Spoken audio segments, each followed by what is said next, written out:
Little Wang Xiaofeng really started his villain origin story as a space janitor NPC, while Princess Vivi was out here serving Galaxy Final Boss energy. The station blew up, cosmic nightmares spawned, and my guy finally unlocked character development, after buffering longer than a 2009 YouTube video. Congrats on the glow-up, King, but you could have quit that mop side quest like 3 plot arcs ago. Space hero now? Cool. The timeline still remembers when you were Mr. Clean of the Milky Way. The story begins with a high-ranking officer in a white uniform gathering all 14,000 personnel of Outpost 11361 and announcing that Princess Vivi will soon arrive to take command. He makes it clear that under Imperial law, everyone stationed there will officially become citizens directly under royal authority, something he describes as a once-in-a-lifetime privilege across the Galactic Federation. In the middle of the speech, a young man in a blue uniform steps forward, introducing himself as Insect Kingpang from Weapons Engineering. Instead of responding professionally, the officer mocks his height and questions how someone so small qualified. Wang calmly states that 8 meters is normal on Earth, then urgently reports that the station's ammunition reserves are nearly depleted and security must be reinforced before the princess arrives. The officer cuts him off, scolds him for interfering outside his department, and publicly demotes him to basic maintenance starting the next day. Walking away with his female aide, he hears urgent news. An outpost 12 light-years away was attacked by the Jinglong race. She subtly advises preparation. He recalls the species hunts advanced civilizations but downplays the threat,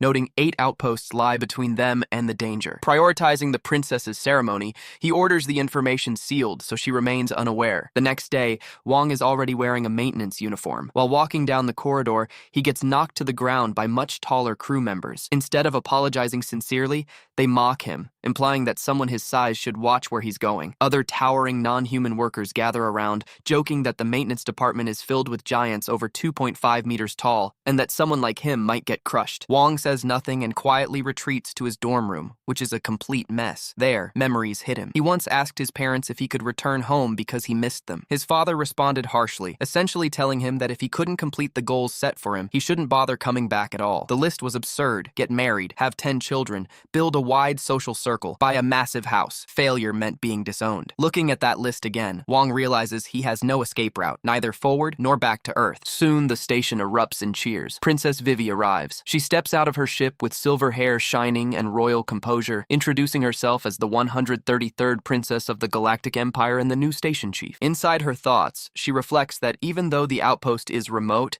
this territory grants her actual authority and leverage. Feeling empowered, she reminds the workers that their efforts will contribute to strengthening her claim to the throne. Li gently advises her to tone it down since this isn't the imperial capital. She brushes him off, only to immediately trip over a backpack and fall flat. Embarrassed and in pain, she demands to know who left such clutter in the hallway. Lei quickly identifies Wang, judging from his size that he must be a primitive earthling. The princess approaches him, calling attention to his height while asking his name. Wang politely asks how he can help. She accuses him of causing her fall and implies that some form of compensation is expected. Nervous and flustered, Wang apologizes repeatedly. When she hints that she might forgive him if he shows sincerity, he misunderstands and offers her the most valuable thing he owns: a cafeteria voucher for a luxurious seafood buffet he has been saving for a long time but never had the courage to use. Half mocking, she suggests a much larger monetary compensation, only to find out he barely has 200 star coins left due to student loans. She stares at him, stunned by how poor he actually is. Shocked by his financial state, she eventually laughs it off and reframes the situation as a joke. She even praises him for passing the station's difficult selection process at such a young age and casually declares that they are now friends, telling him to take a leave now. Wang genuinely believes she's kind. Later, alone in her quarters, the princess vents her frustration by punching a teddy bear, clearly irritated by the encounter despite outwardly brushing it off. Then, everything changes. The deputy station chief rushes in with alarming news. A portal has appeared nearby, and large numbers of Xinglong are pouring through, heading straight for them. He urges immediate evacuation for her safety. Princess Vivi refuses. She argues that as station chief, she cannot abandon her crew. She believes the outpost's defenses are equivalent to a space fortress, and that there's no safer place nearby. But inside the command center, the truth unfolds. The Xinglong didn't slowly approach. They teleported directly from 12 light-years away. Their numbers surpass 1,000, and worse, The Xinglong King himself has appeared. He bitterly recalls how the station once had overwhelming defensive strength, but after a century of peace, defense funds were quietly siphoned off. The current system is nothing but a hollow facade. To protect themselves, he orders the self-destruct sequence activated and evacuation initiated. The princess's communication signals are blocked. His logic is simple. If she dies fighting, it will be seen as noble sacrifice. But if corruption is exposed, they all face life imprisonment. Battle erupts. Lie leads robotic forces into space, but soldiers quickly report a devastating reality. No ammunition, no reserve magazines, not even close combat weapons. The Xinglong King tears through combat robots effortlessly and invades the station. Explosions shake the corridors. A station-wide announcement declares imminent self-destruction. Lie grabs the princess and rushes toward an escape pod. At that moment, Wong appears, injured and limping with his arm in a cast. Surprised they're still there, he quickly takes charge and guides them toward the production zone where unfinished shuttles are stored. He instructs them to wear protective suits while he sets coordinates, promising he'll get them out safely. The princess calls him unexpectedly reliable. Leah and the princess, suited for space, watched Insect King Ong struggle at the control panel, arm in a cast, crutches at his side. Only 2 ships were ready. Lei pushed them to leave immediately, prioritizing survival over guilt. Insect King Ong apologized to them for waiting. At the docking bay, it was empty. The ships were gone. Abandoned, Insect King Ong sank to the floor as the self-destruct sequence kicked in. Seconds ticked down. The ceiling cracked. A deafening roar filled the station. Cosmic Beast Belong, 21,000 tons of raw power, descended. Insect King Ong crawled backward, pleading silently as the beast opened its massive jaws. Far away, Lei's ship sped into space, Princess Vivi calling out for Insect King Ong. An officer watched from afar, satisfied. A blinding light consumed the outpost. Wang Xiaofeng felt his body sinking into cold liquid, consciousness fading as darkness swallowed him whole. Am I dead? He wondered. Soon, he found himself floating in a vast black void, weightless and strangely calm. 2 distant lights shimmered ahead. So this is paradise? He thought, then hesitated. Why were there 2 lights? He had never heard of heaven offering choices. Doubt flickered, but he pushed it aside and chose the brighter glow, convincing himself that brighter meant safer. The moment he passed through, everything turned pitch black again. Panic stirred. He stretched his hands, only to feel a soft surface above him. Confused but determined, he pushed upward. A crack of light appeared. With sudden strength, he forced it open and burst through, gasping. Instead of heaven, he found himself beneath a honeycomb-patterned ceiling. The air smelled sweet and earthy. He looked down and froze. 6 legs, 2 pairs of arms, antennae twitching at his forehead. Translucent wings fluttered behind him. His reflection in a glossy surface confirmed the truth. He had a humanoid bee body. Don't tell me I've reincarnated as a bee, he muttered, yet excitement quickly replaced fear. He wandered into a lush field, testing his limbs, mimicking buzzing sounds and laughing at himself. A hard-working little bee, huh? He joked. Soon he reached a cliff overlooking floating islands suspended beneath a clear blue sky. The sight stole his breath. He crouched and touched the soil with his front legs, marveling at its richness. No pollution, no radiation, no toxic dust. His chest tightened as memories of Earth resurfaced. A gray planet buried under purple haze, radioactive seas filled with mutants, average lifespans barely reaching 40. What would it have been like if Earth had once looked like this? A voice interrupted his thoughts. 3 brightly colored humanoid bees hovered nearby, studying him. One tilted her head. Is he a newly emerged drone? Another whispered that she'd never seen one so small. A third giggled, calling him cute. Wang Xiaofeng blinked. Wait, you're talking about me? They approached curiously, asking his name, asking if they could touch him. Flustered but oddly proud, he introduced himself. Within seconds, soft hands poked his cheeks. So soft, one exclaimed. Then more gathered. Suddenly, he was buried beneath a pile of bees, crying out for help. A sharp voice cut through the chaos. A tall, stern bee landed beside them, aura commanding. The others stiffened. Back to work, she ordered coldly. The playful bees scattered instantly. Wong lay sprawled on the ground, dizzy. The newcomer glanced at him. She was Captain Bee Lee, a queen's guard of terrifying strength. He exhaled shakily. I thought I was going to die again. Bee Lee studied him. You're the new drone, she confirmed. Without waiting for a reply, she took flight. Follow me. You will meet the queen. Wong stared at his wings nervously. He hadn't tried flying yet. With awkward flapping, he launched himself into the air, wobbling wildly. I'm flying, he shouted, joy erupting, until he slammed straight into a tree branch. Laughter echoed from nearby bees. Red-faced, he tried again, more carefully this time. After some time, they arrived at a massive honeycomb structure perched atop a colossal tree. Guards with spears stood at the entrance. One greeted Beely respectfully, surprised she wasn't resting. She explained she had brought the newly emerged drone to see Her Majesty. Wong swallowed and offered a timid greeting before being allowed inside. The corridor beyond was lined with worker bees, all female, all staring at him with open curiosity. He felt increasingly self-conscious. unconscious. "Where are the other drones?" he finally asked. The workers exchanged glances. One calmly explained that the hive housed over 3,000 bees, but he was the only drone. Apart from the queen, all others were workers like them. Shock rippled through him. Over 3,000 females. And just him? His mind wandered briefly into dangerous territory before snapping back to reality. His new body probably wouldn't survive such fantasies anyway. A red-haired worker teased him, stroking his head and asking why he looked so pleased. A purple-haired one smirked, wondering if he planned to court them. Wong asked innocently if that was even allowed. They laughed softly. Only the queen possessed reproductive ability, they explained. The playful atmosphere faded as Bi Li announced they had reached the queen's chamber. Everyone knelt respectfully. Bi Li bowed deeply and formally reported that the new drone had emerged. From within the chamber,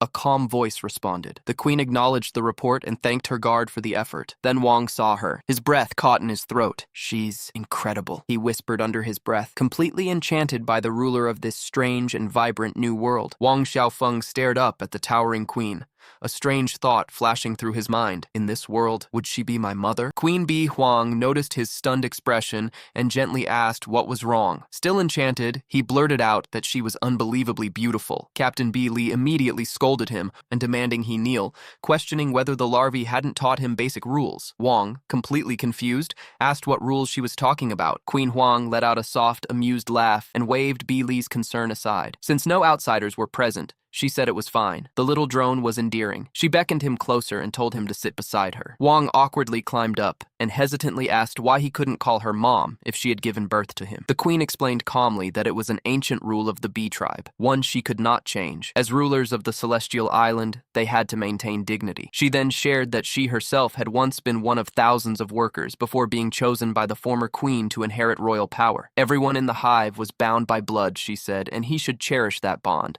She assigned Bi Li, along with Mang and Man, to take care of him and train him into a proper drone. Bi Li, the strongest worker with 2-star strength, would guide him personally. Wang nodded seriously and corrected himself, addressing her respectfully as Mother Queen. Soon after, they left the royal chamber and entered the residential district of the celestial island. Various humanoid insects moved about peacefully. A giant dragonfly carried cargo overhead. Bi Li explained that all tribes under the Bee clan's protection lived here, making it the safest area on the island. She pointed toward the hive residences and warned Wang that he was still at level 0. Until he reached 1 star, he must not step outside. Beyond this safe zone lay a brutal wilderness ruled by savage tribes and survival of the fittest. Wang swallowed and promised to remember. Bi Li showed him a small honeycomb-shaped house, his new room. She assured him that food and water would be delivered regularly. Mang and Man approached, carrying a cage with a furry sleeping creature inside. Wang blinked and asked if it was a pet. They casually replied that it was his meal, nutritious and precious. Confused, he questioned why they were eating insects if they themselves were insects. The three stared at him in disbelief before Bi Li corrected him flatly. They were wasps, not ordinary insects. An information tag identified the creature as a disaster-level native monster, wasp beast, weighing 3,000 tons. Wang muttered that no wonder the hive felt strange. After they left, telling him they lived next door, Wang stepped inside his house. The bed, alone, dwarfed him. The interior was simple, almost primitive, no technology, nothing resembling the modern world he once knew. It felt like medieval Earth. Lying back, he let out a long breath. Reincarnating as a wasp felt surreal, but since he was here, he would adapt. Exhaustion overtook him. Then everything shattered. Wang suddenly opened his eyes, back in his human body. Confusion barely had time to settle before he was falling toward a blinding light. He screamed as gravity dragged him down. The next moment, he crashed into a mountain of colossal bones. The air reeked of death. This place, Monster Cemetery. Dazed, he looked around wildly. Hadn't he already reincarnated? Before he could process anything, he found himself inside the mouth of a gigantic creature. Panic surged. He was violently spat out onto the ground. Groaning, he assessed the damage. His left arm had been torn off. Thankfully, his spacesuit's emergency system had slowed the bleeding, but he still needed immediate treatment. His leg was also wounded. Crawling painfully, he called out weakly for Mr. Fire. Spotting a container of water near a small campfire, he dragged himself toward it. With trembling hands, he fed the flames and boiled the water, explaining to himself that in a world without medicine,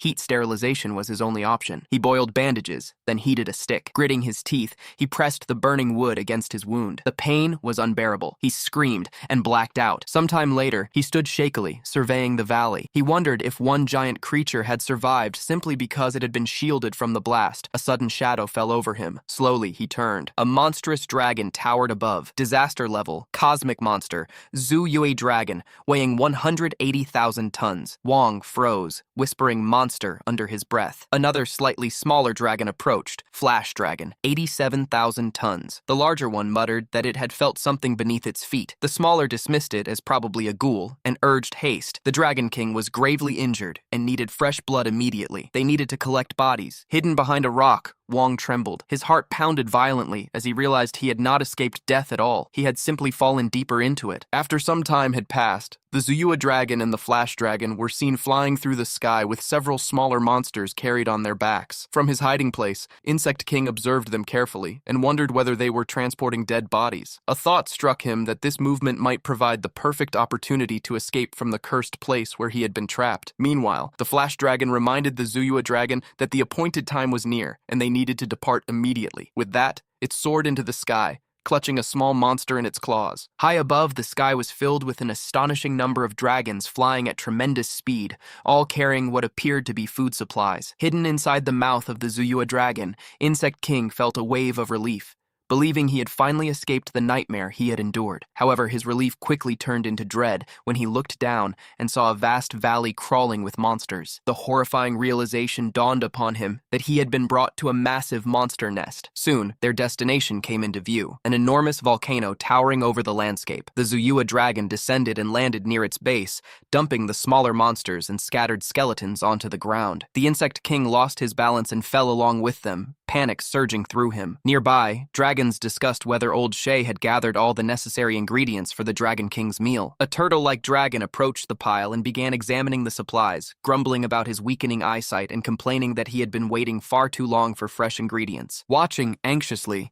Insect King tried to understand what was happening and whether he too was considered part of the ingredients. Suddenly, the turtle dragon became excited upon noticing what seemed to be a fresh addition that would finally satisfy the Dragon King. Seizing the opportunity, Insect King quietly slipped away, muttering inwardly that the old turtle's poor eyesight had saved his life. The turtle dragon, wielding a massive cleaver, confidently declared that the dish would be ready after boiling for a few more minutes. Feeling temporarily safe, the Insect King hid behind a creature's leg. However, the surrounding smaller monsters soon noticed him. Their expressions shifted from confusion to alarm as they realized a human was among them. As Insect King attempted to flee, the monsters quickly raised the alarm and began chasing him. Orders rang out to capture and crush him before he could escape. Terrified and desperate, Insect King ran for his life, questioning when this endless nightmare would finally end. Just as he was about to be crushed under the stomp of a massive dinosaur, he remembered the emergency airbag built into his spacesuit. When the dinosaur stepped on it, the compressed air launched Insect King high into the air. Meanwhile, the turtle dragon carrying the cauldron walked directly into the path of the pursuing monsters. Insect King's airborne trajectory sent him straight toward the boiling pot,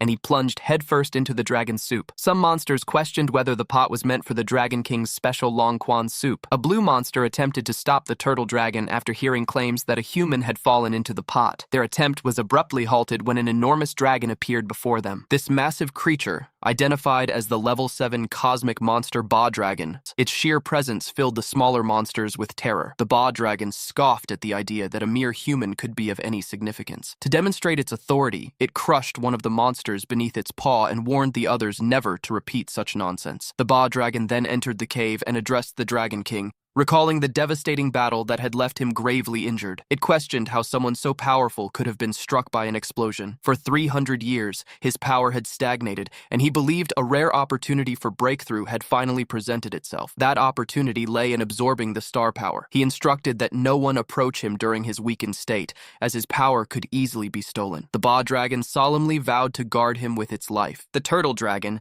satisfied that his task was complete, celebrated that his long duty had finally ended, and that his aging bones could now rest. Exhausted and overwhelmed, Insect King drifted within the viscous fluid, silently wishing that everything, including his own miserable existence, would simply be destroyed. Without warning, Insect King's eyelids fluttered open. For a few seconds, he lay still, unsure whether he had somehow returned to the beginning of everything. Slowly, he pushed himself upright, only to wince as a sharp pain shot through his jaw. Trying to think logically, he analyzed his strange situation.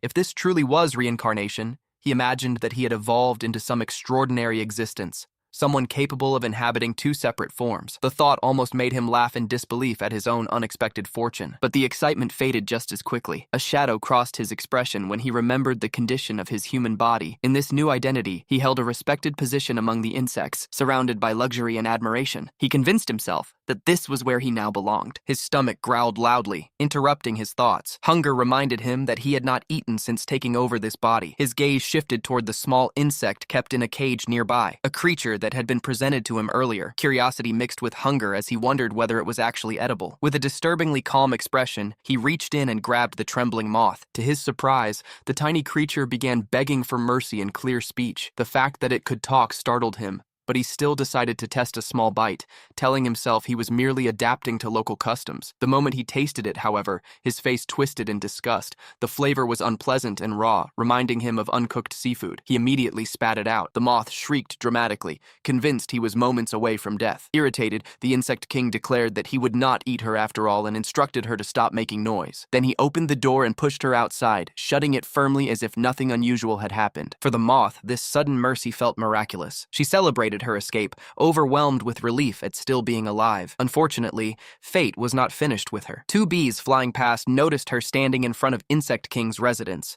One commented that she appeared plump and tempting. Hearing this, the terrified moth panicked and rushed back to the door, pounding on it desperately and calling for protection. With visible annoyance, the Insect King opened the door. The moth clung to his leg, pleading for shelter and addressing him respectfully as her superior. At first, he refused, reminding her that he was starving himself. However, after a moment's hesitation, he allowed her to come back inside. Curious about her situation, he asked why she had wandered so far from home. Nervous but hopeful, she offered him an alternative to meat, pollen cake. She explained that her younger sister was skilled at preparing it. They set off together. As they walked, she pointed out a peculiar plant known as the red bread flower. She explained that its petals were edible and could ease hunger during long journeys. To help him, she plucked a petal and offered it to him. He swallowed it in one bite. The sweetness surprised him, and he admitted that it was actually pleasant. His stomach felt less empty, and he thanked her sincerely. Encouraged, she led him to a hollow inside a large tree, explaining that this was her home and where her sister could cook for him. When he asked about her relationship with her sibling,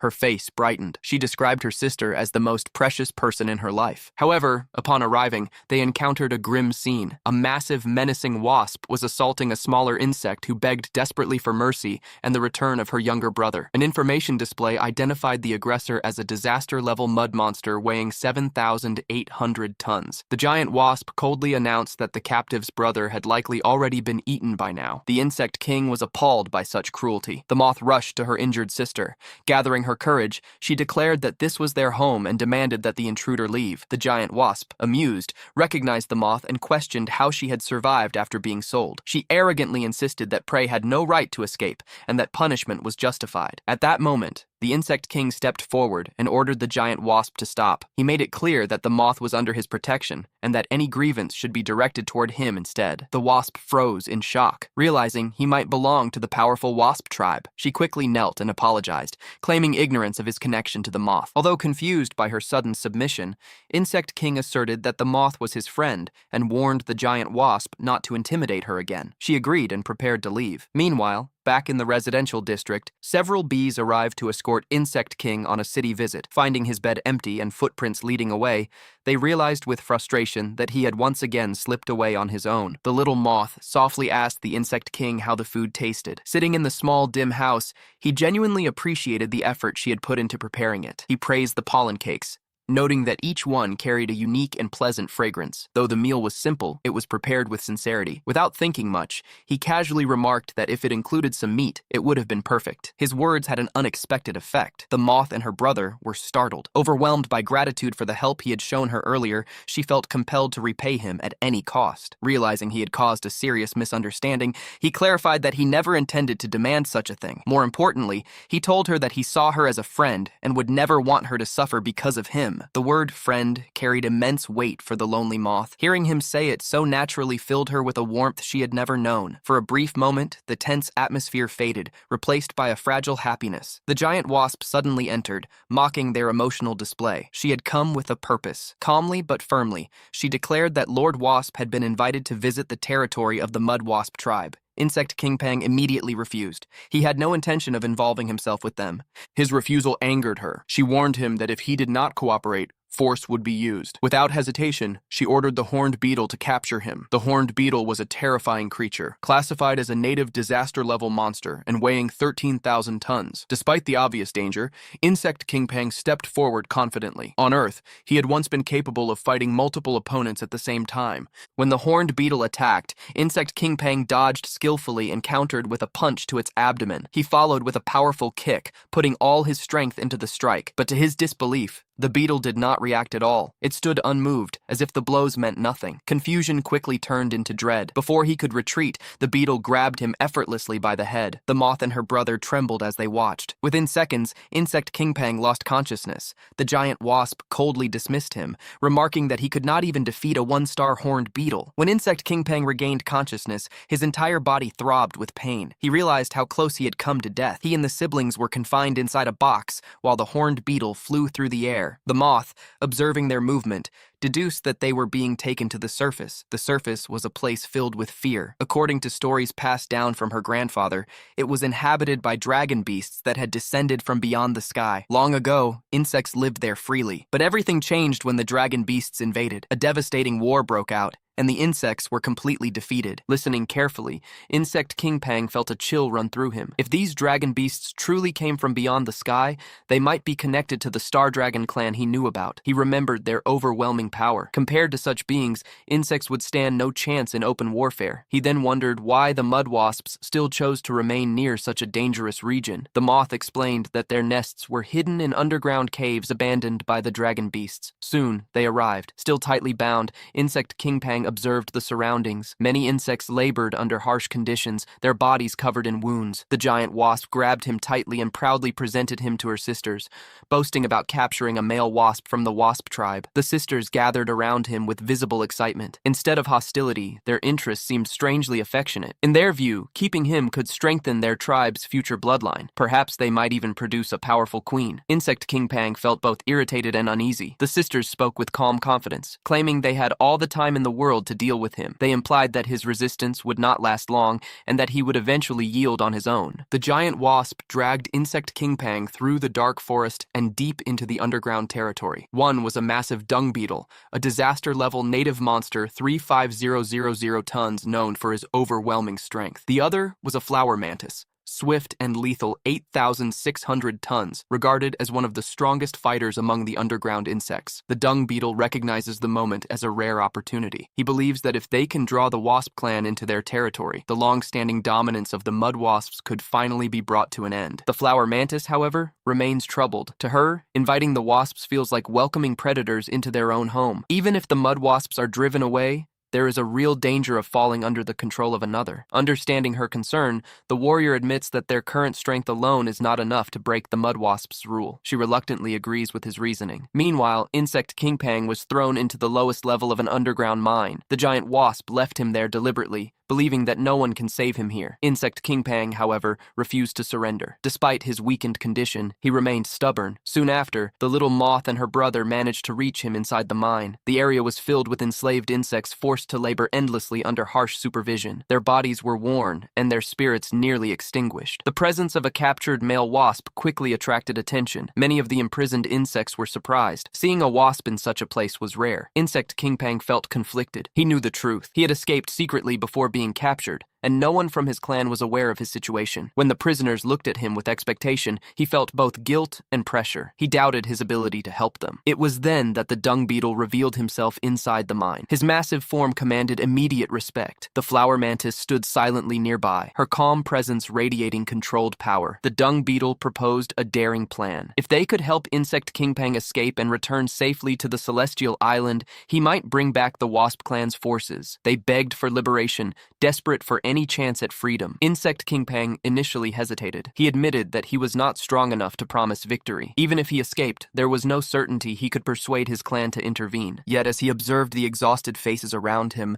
memories of his own past struggles resurfaced. He remembered what it felt like to be powerless, wishing someone stronger would step in and change his fate. Insect King Pang decides what to do as the dung beetle explains the plan. At the mine exit, two wasps discuss the arrival of a male wasp, believing it will bring blessings. Meanwhile, Meanwhile, a flower mantis, the strongest insect on the star, appears, and the dung beetle proposes a distraction plan. Wong agrees and introduces himself to the mantis, who reminds him that the fate of the underground insects depends on him. The dung beetle leaves to lure the guards away. The flower mantis explains that 30 mud wasp guards block the exit, 15 of whom have already been distracted by the dung beetle. She prepares to handle the rest and warns Wong to stay close because the guards react quickly. With an impressive leap, she attacks the guards at full speed, surprising and overwhelming them. After the battle, she calmly walks forward, leaving the fallen guards behind. She notes that one guard remains. A wasp, suddenly in pain and confused, discovers her comrades defeated and rushes to ring the alarm bell, shouting about an enemy attack. The mantis and Wong observe the alarm being raised, sensing that the struggle for escape is far from over. A mud wasp storms into the mine, furious at the smoke and chaos. She demands to know what caused the sudden fire. Ma Mao quickly explains that the blaze started by accident while Stinkbug was cooking. Stinkbug lowers his head and apologizes. The mud wasp isn't satisfied. She lashes out, threatening him with death if such carelessness happens again. Then she orders the insects to clear out. Ma Mao pleads with her, explaining how hard their lives already are. At that moment, a stinkbug collapses and clutches at the guard's leg, revealing that the year's grain supply has been destroyed in the fire. He begs her to show mercy. Instead, she insults him and warns that if the taxes are not paid, he will be fed to the wasp larvae. Suddenly, a loud bell echoes through the tunnels. The wasps freeze. One of them reports an emergency at the underground exit. Without hesitation, they rush away to respond. The dung beetle tells the others not to blame themselves. The bell is the highest level alarm. No wasp would dare ignore it. Stinkbug nervously asks what such an alarm could mean. The dung beetle grimly concludes that Lord Wasp and the flower mantis must have been discovered. Realizing their escape plan has failed, the dung beetle announces that he and the flower mantis will have to confront the enemy directly. Ma Mao worries aloud. The mud wasp clan has more than 100 fighters, not counting their allies. How can only 2 warriors stand against them? But the dung beetle sees this as a turning point. If they don't resist now, their descendants will remain slaves forever. He swears he is ready to give his life if that is what it takes. The small moth steps forward and asks to join the fight. Insect Kingpang is her friend, and she refuses to stand aside. The dung beetle thanks her, but gently tells her she lacks star power and would not survive in such a battle. Ma Mao and Stinkbug agree, explaining that stellar warriors possess abilities ordinary insects cannot match. Tears fill the moth's eyes. She confesses that she once failed to pay taxes and was sent to the Wasp clan as food. Insect Kingpang, despite his noble status, treated her kindly and never looked down on her. He is now risking his life for them. Should she just watch him die because she is weak? Her words stir everyone's hearts. Stinkbug declares they cannot remain passive while someone sacrifices himself for them. Seeing their determination, the dung beetle smiles and calls the moth a brave warrior. Meanwhile, a swarm of wasps advances through the tunnels, searching for Insect Kingpang and the flower mantis. The mantis clings to the ceiling, holding Insect Kingpang close as patrols pass beneath them. But as they reach the exit, their path is blocked by a towering giant wasp. More wasps gather, surrounding them from all sides. The giant mocks Insect Kingpang and accuses the underground insects of plotting against the clan. She even suggests the dung beetle is a traitor. The flower mantis fiercely denies the accusation. Realizing escape is impossible, the mantis tells Insect Kingpang to step back. She will fight. She launches into combat with astonishing speed, slashing and striking multiple enemies. For a moment, she holds her ground. Then, the horned beetle arrives, a massive, heavily armored warrior. Her attacks bounce uselessly off his hardened shell. The massive creature slammed him to the ground. Insect Kingpang shouts her name in panic. Gasping in pain, she tells him to run. Instead, she gathers her remaining strength and challenges the beetle one last time. Drawing her massive stinger, a giant wasp presses it to the mantis's throat and declares the fight over. Several wasps have already died capturing her. She orders the mantis taken to the nursery so the larvae can feast on star-powered prey, believing it will produce stronger offspring. As for Insect Kingpang, he is to be imprisoned under strict guard. The giant wasp complains that he causes too many problems. Once he has served his purpose, he will be eliminated. Overcome with despair, Insect Kingpang breaks down. He feels unworthy of being called a hero. At that moment, another guard rushes in with shocking news. The underground insects have risen in revolt and broken through the passage. The giant wasp scoffs at the idea of low-class insects daring to rebel. But when she learns the dung beetle is leading them, her anger flares. On the other side, the small moth flies forward, declaring that she has come to stand by Insect Kingpang's side. At the mine's entrance, the moth and the dung beetle shout the order to charge. Watching from above, the giant wasp is stunned. Just yesterday, these creatures were scattered and hopeless. Now, they move like a single force. She wonders what the dung beetle did to unite them. Beside her, the giant cockroach scoffs. Determination means nothing, he claims. Trash will always remain trash. The wasp leader agrees, declaring that defying the mud wasp lord will be the greatest mistake of their lives. She commands her sisters to attack. The battlefield erupts, wings buzz, shells clash, and cries echo through the tunnels. One wasp shouts that the dung beetle must be captured alive. It would be a glorious achievement. But as they rush him, they hesitate. He is massive, unshaken by their numbers. With a roar, the dung beetle swings forward, knocking several wasps aside in one crushing strike. He orders the stag beetle to release Insect Kingpang. The stag beetle smirks, mocking him as the former captain of the mud wasp guard. The dung beetle tells him to forget the past. Strength, he says coldly, cannot grow by bullying the weak. Capturing children will never make him stronger. Provoked, the stag beetle releases Insect Kingpang and steps into combat. He laughs, eager to prove he still deserves the title of the underground's strongest warrior. The dung beetle shouts for Insect Kingpang to run. Terrified but grateful, the young wasp flees. Nearby, Wong tries to help the flower mantis escape, but quickly realizes how badly she is hurt. She can barely move. With trembling breath, she apologizes and tells him he must go on without her. Her voice cracks as she confesses her regrets. She remembers losing her parents young and surviving on scraps in the mine. Wong refuses to accept her despair. He tells her she has already done more than enough. With renewed resolve, he swears he will protect everyone from now on. Their moment is interrupted by the giant wasp, who descends with mocking laughter. She calls them pathetic for clinging together. Calmly but cruelly, she orders Wong and the others to surrender. If they refuse, she promises for no mercy. Suddenly, the small moth and her sister dive toward the giant wasp. Though their power is minimal, they cling to her face, blocking her vision. Furious, the giant wasp snarls. How dare food challenge a predator? The moth desperately urges Wong to escape. Moved by their courage, he takes flight. The dung beetle lands a heavy punch across the stag beetle's face and taunts him. Is this all the strength he has? The stag beetle shouts about loyalty, accusing him of betrayal after the mud wasp lord helped him evolve to 2 stars. The dung beetle counters bitterly. What loyalty was shown when his own family was slaughtered? The stag beetle falters. Even with only a 1-star difference between them, the gap in power feels overwhelming. In a single decisive strike, the dung beetle sends him crashing back. He declares that he will fight not just as a rebel, but on behalf of his fallen family. But the giant wasp notices Insect Kingpang escaping. She orders the stag beetle to stop fighting and pursue him immediately. If Wong gets away, she warns, they are all doomed. Meanwhile, the stag beetle catches up to Insect Kingpang with terrifying speed.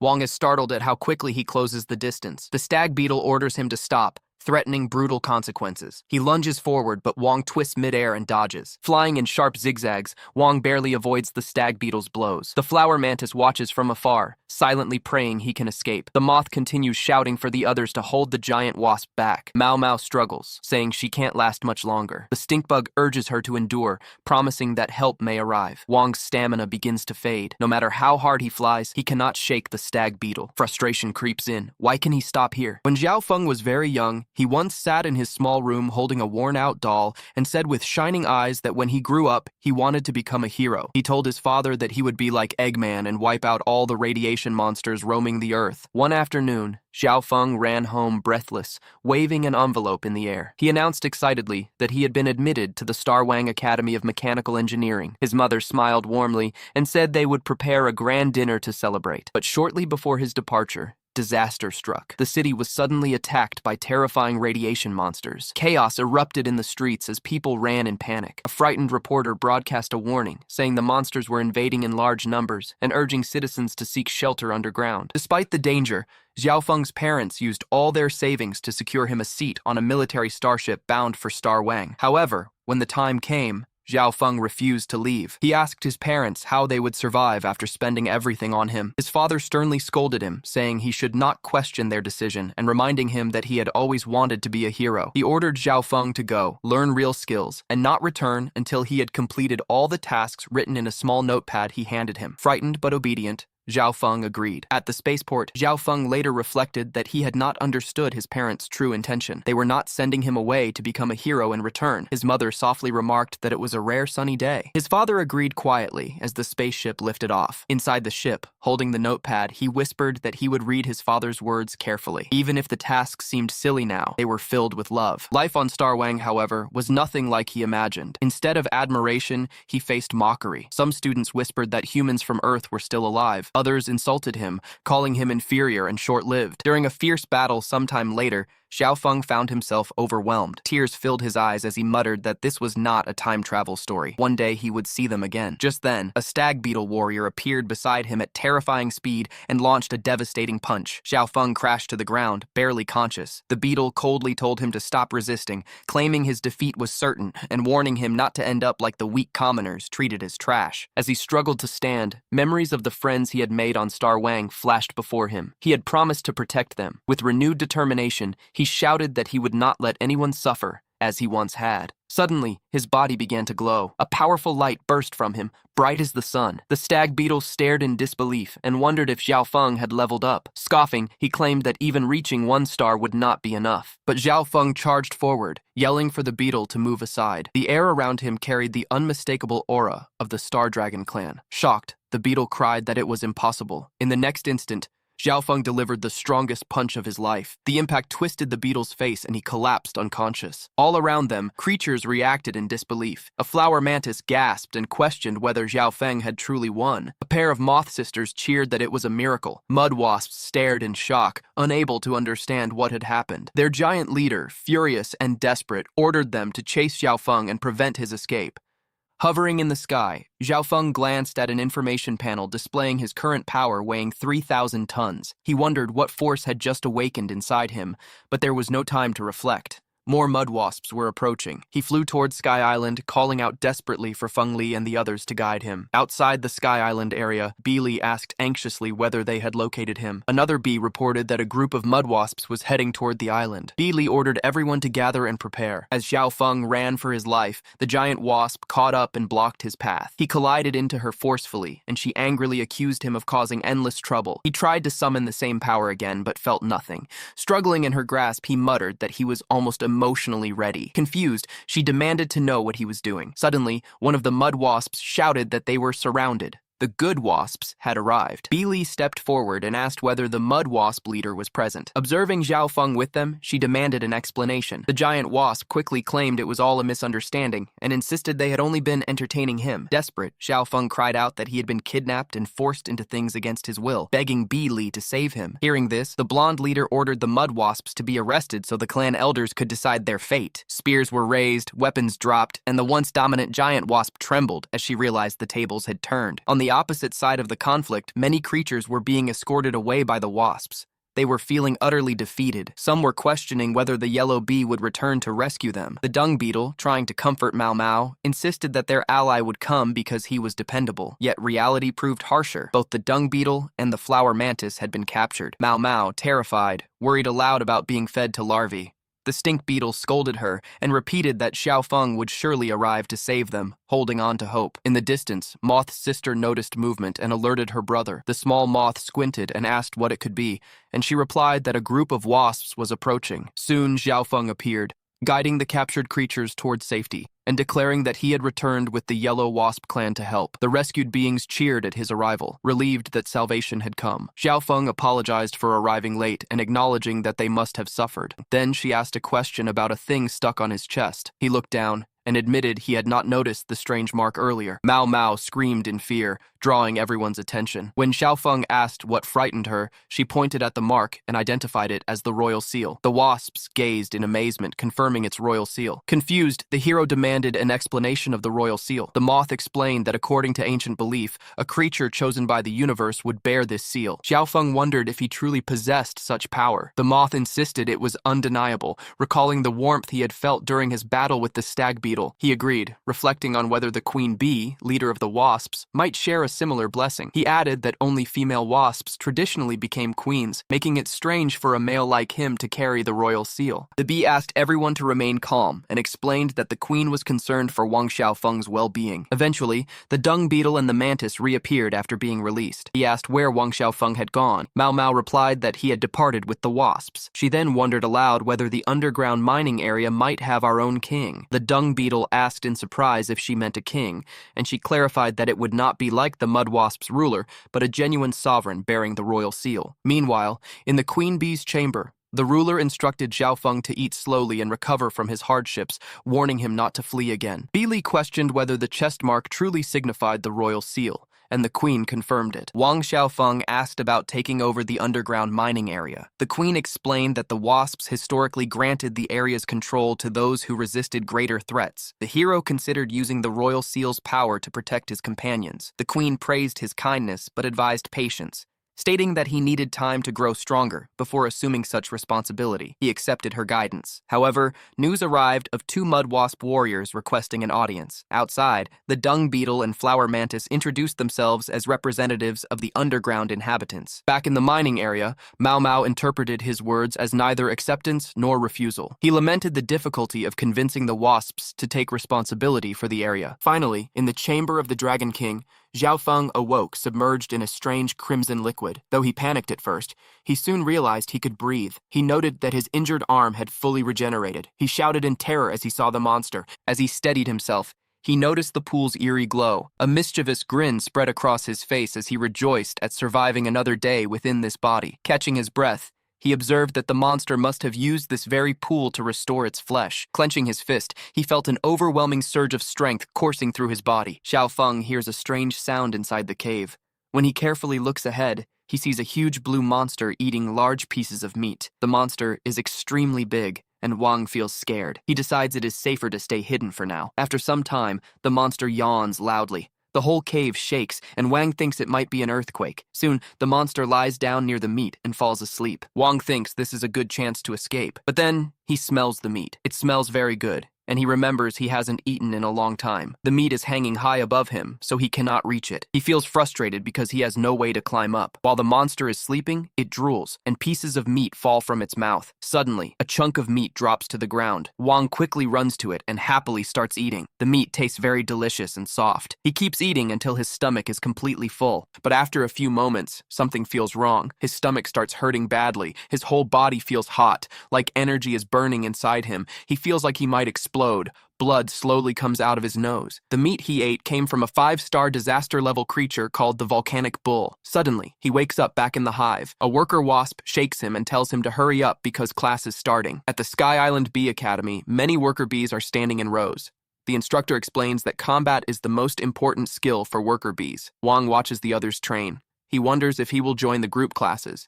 Instead, he is told that he will receive personal training. He is warned that Feng Li is a very strict teacher and is in a bad mood. Feng Li immediately starts attacking him to test his ability. Wang becomes nervous, but quickly dodges her attacks. She keeps attacking faster and faster. The other bees notice and are surprised that a small male bee can avoid her strikes.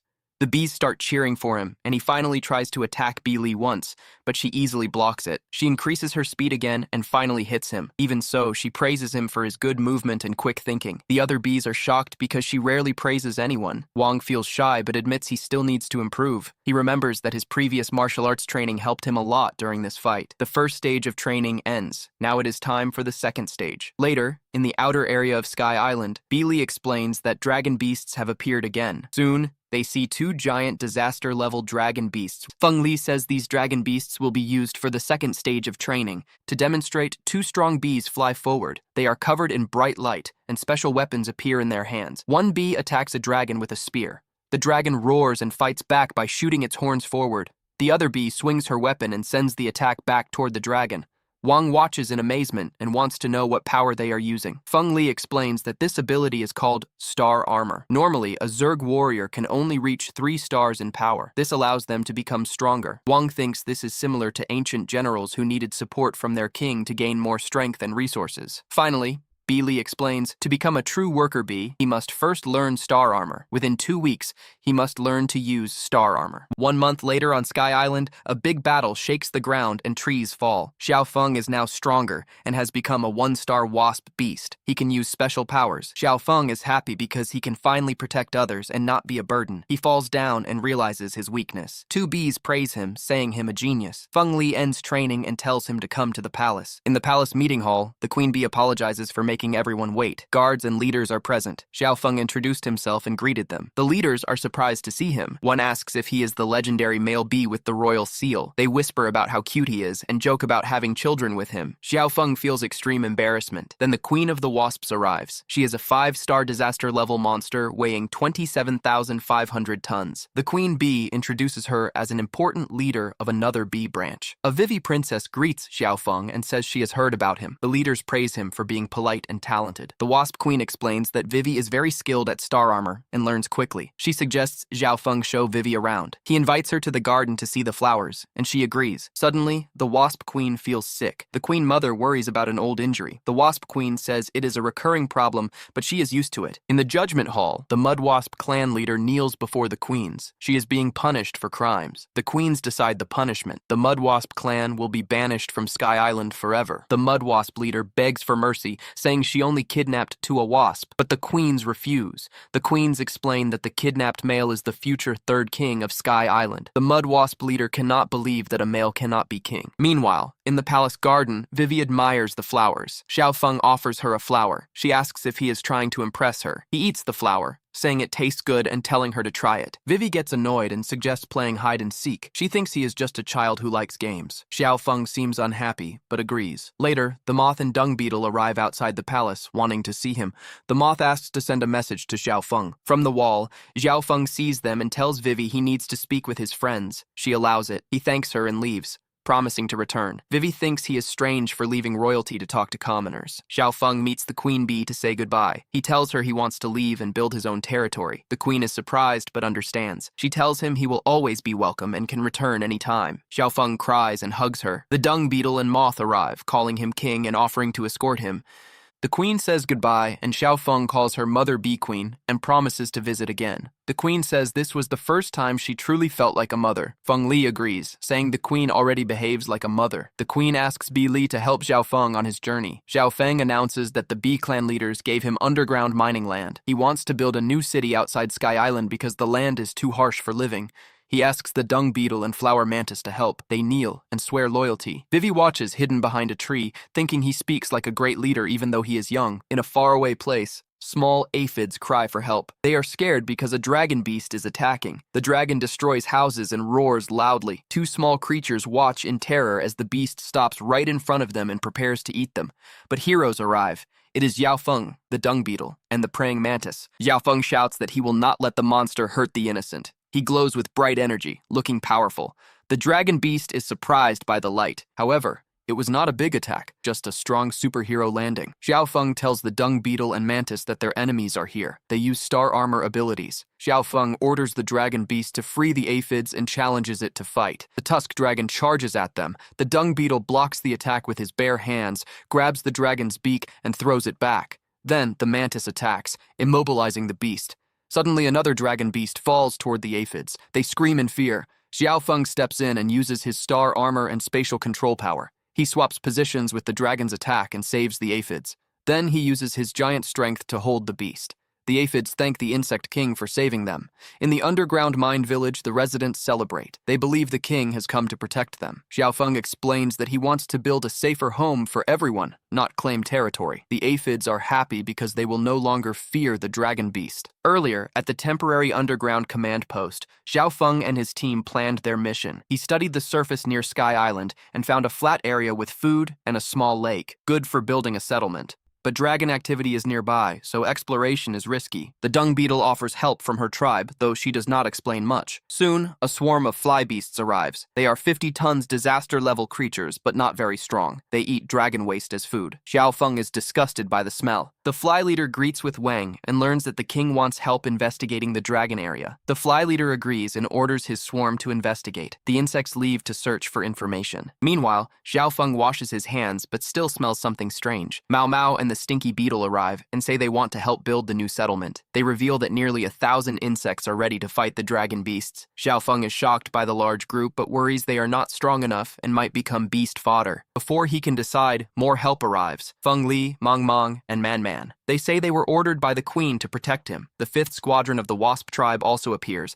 Bi Li explains that the squadron will serve under Xiaofeng's command. Training of the insect group continues, but it is no easy lesson. The dung beetle challenges the others, asking them to push him with everything they have. They struggle and fail, not even making him shift. With a sudden powerful motion, he throws them aside, proving how difficult real strength is. Instead of giving up, he urges them to keep trying. Xiaofeng encourages his companions, believing they are growing stronger even if progress is slow. Debate rises about how the new settlement should be built. Mantis argues that the Wasp tribe is responsible for shaping the future. Wang calmed them down and stopped fighting. The Mantis dismisses his words, and Feng Li tells him not to interfere. Feeling uncomfortable, Xiaofeng steps away, thinking it is wiser to avoid arguments when emotions are high.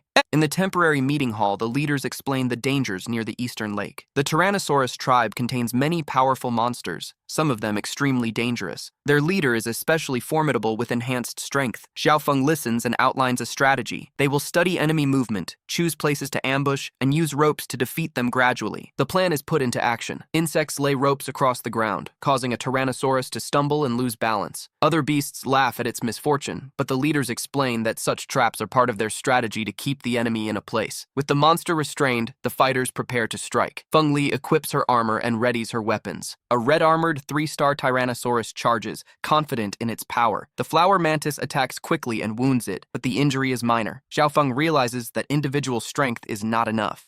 They move to support the dung beetle, who blocks an attack yet still takes damage. He notes that the beast is powerful but predictable. Feng Li strikes with her spear, only for the Tyrannosaurus to deflect the blow and mock the Wasp tribe's reputation. The monster mocks on Feng Li's star power. The dung beetle punches the beast, but it barely reacts. The fight becomes fierce, and the defenders urge one another to continue. The Tyrannosaurus counters with a heavy tail strike that knocks several warriors aside. Though shaken, they refuse to surrender. The dung beetle warns Xiaofeng that direct confrontation will not work and advises retreat. Xiaofeng reflects on the situation and realizes the flaw in their approach. The dung beetle excels in defense. Feng Li balances offense and protection. Flower mantis brings speed. Man supports from range, and Mang strikes by surprise. Determined to change the outcome, Xiaofeng announces a new plan: teamwork. Instead of fighting separately, they will combine abilities and support one another. The insects take positions, preparing to face the Tyrannosaurus as a united force. Xiaofeng orders the dung beetle to block the dragon's attack. The beetle steps forward and takes the hit, defending the team. The 3-star Tyrannosaurus growls, claiming nothing can defeat its absolute strength. It attacks relentlessly, believing resistance is useless. Xiaofeng gives commands to the team. Bi Li and the dung beetle must work together to slow the dragon. The flower mantis and Bi Mangmang should combine speed and precision to strike weak points. The team agrees and prepares to fight as a unit. The Tyrannosaurus laughs and crushes the dung beetle into the ground. Bi Li steps forward and launches an energy attack, surprising the beast. Her strike cuts into the monster. The explosion shakes the battlefield, but the dragon still survives. They talk about their teamwork, which is not enough to 3-star dragon. It realizes its energy is draining and decides to eliminate them one by one. The flower mantis attacks again, hitting the dragon with speed and forcing it back. The beast struggles, but refuses to surrender. Xiaofeng uses teleportation to swap places with allies, saving them from fatal blows. The dragon fires fireballs, but Xiaofeng swaps positions with Man to protect her. Explosions fill the air, yet he remains standing, wounded but determined. The Tyrannosaurus grows exhausted and questions how the insects can keep fighting. The flower mantis presses the attack, refusing to let it escape. Eventually, the dragon collapses and begs for mercy, promising to leave the territory. Bi Li warns that dragon beasts cannot be trusted and orders the final strike. The dung beetle grabs the monster and prevents it from fleeing. The team attacks together, overwhelming the dragon with combined energy strikes. Bi Li delivers the finishing blow. The 3-star Tyrannosaurus falls, defeated. The victory shocks everyone. Defeating such a powerful beast is an unprecedented achievement in the long war. Bi Li reflects on Xiaofeng's intelligence and leadership. She wonders if he truly belongs to the Wasp tribe or if he is something greater. Xiaofeng proudly declares the battle a success and says everything went according to plan. Bi Mangmang praises his skill, though she later apologizes for earlier conflicts. At East Lake, the insects celebrate their new home. Xiaofeng announces that this land will become their territory, free from oppression. He tells everyone to choose a place and build a home. The insects rush to claim land, excited about their future. Later, he explores the sleeping area of the dragon clan and collects food from their nest. Eating the dragon's resources improves his strength. He discovers technological scraps and finds a motherboard, thinking it could be used to build useful machines. While searching, he hears a strange sound and investigates, preparing for whatever comes next. Xiaofeng hears a weak voice from the bottom of a dark cave. He looks down and sees a girl trapped there. She is scared at first, but when she realizes he is human, she introduces herself. She orders him to save her and offers a large reward of star coins. Xiaofeng pretends to ignore her. She increases the reward and begs him not to leave. He pauses and thinks about his life goals. Some goals seem impossible in this strange world, especially marriage. He remembers how she abandoned him before and feels unsure about helping her again. He wonders if he can trust her. After struggling with his thoughts, he finally throws a rope down to her. He tells her to hold tight and he pulls her up. As she climbs, she apologizes for how she treated him before. He tells her not to talk and just focus on climbing. She thanks him sincerely. When she almost slips, he grabs her hand and saves her from falling again. He warns her to stay quiet because dragon beasts are nearby. Later, they sit together. She is surprised that he survived alone in such a dangerous place. He tells her he has grown stronger since arriving there. He offers her water and gently asks why the dragon beast kept her. She says it involves royal secrets. He respects her privacy and does not push further. Feeling guilty, she begins to explain on her own. She reveals a royal mark on her body. This mark allows someone to inherit the empire, but it also attracts powerful monsters. If a monster eats someone with the mark, its power increases greatly. She apologizes deeply and says she is willing to do anything if he forgives her and helps her survive. Xiaofeng feels awkward, but tells her he understands. He promises to protect her. To lighten the mood, he gives her a slushie he made. She is shocked that he managed to build a refrigerator inside a dragon nest. He explains that nearby there is a graveyard of destroyed robots, and he uses the parts to build useful machines. Hearing this, she becomes excited. She holds his hand and asks him to take her there. They arrive at the robot graveyard. Giant broken robot parts are scattered everywhere. The princess recognizes that these are high-level machines. She believes that even damaged parts could be used to build a working robot strong enough to help them escape. She asks Xiaofeng to rebuild one. He adjusts his hands back and calmly explains that each piece weighs several tons. Without heavy equipment, moving them is impossible. Princess Vivi looks confused when she sees Xiaofeng acting strangely. He suddenly seems to realize something and quickly activates his power. After a few seconds, he changes back into his human form and lands on the ground. "Success," he says proudly, but when he looks at his hands, he freezes. His body is much smaller than before. Everything around him looks huge. Just then, a small butterfly walks into the room to change his bandages. She stops suddenly when she sees him. She quickly picks him up carefully and runs outside. She rushes to her sister and says she has caught a strange little creature. The older sister scolds the butterfly, saying the king is seriously injured and she should not be playing around. The butterfly insists that the king is not in the room. Outside in the forest, trouble is already starting. A group of powerful insect warriors has arrived. They demand to see the insect king. The dung beetle steps forward and explains that the king was injured in the previous battle. However, the newcomers are not happy. A colorful mosquito steps forward confidently. She questions why the king was allowed to fight if he could get injured. Behind her stands a massive armored elephant insect with incredible physical strength. There is also a fast green-winged insect with sharp metal wings capable of slicing through enemies. The dung beetle becomes serious and asks Mantis to be prepared. The flower mantis joins him, preparing for combat. Without waiting any longer, the battle begins. The flower mantis flies forward at incredible speed, attacking the green-winged insect. Their clash is fast and intense. Energy blades strike against metal wings, creating sparks in the air. At the same time, the armored elephant charges toward the dung beetle using a spinning attack like a drill. The ground shakes from the impact. The dung beetle blocks the attack with one arm, but he feels the heavy force behind it. The colorful mosquito watches carefully from a distance, looking for an opening. The fight grows more intense. Back inside, the little butterfly is still holding tiny Xiaofeng. She asks him again if he is truly the insect king. He nods nervously. He thinks the fight is happening because of him. If he does not stop it, his companions could get hurt. Suddenly, his tiny body closes its eyes. The butterfly thinks he has fallen asleep. In reality, his true wasp form rises from a special healing pool filled with red energy. His body has almost completely recovered from his previous injuries. His star energy is restored as well. Taking a deep breath, he prepares to return. A moment later, Xiaofeng appears in the forest wearing his star armor. His arrival shocks everyone. He lands between the two fighting sides and shouts loudly for them to stop. His voice carries authority. He declares that as the insect king. The battlefield falls silent. The colorful mosquito looks at him carefully. The armored elephant and the green-winged insect stop attacking. The mosquito explains that they did not come to cause trouble. They came because they heard stories about him. According to these stories, he abandoned noble status to lead the weaker insects. He stood against oppression. He fought dragon beasts bravely. Xiaofeng is stunned. He asks where they heard such things. The green-winged insect pulls out a pamphlet. It is a recruitment notice calling insects to unite under Xiaofeng's leadership to destroy dragon beasts and rebuild their homeland. As he reads the paper,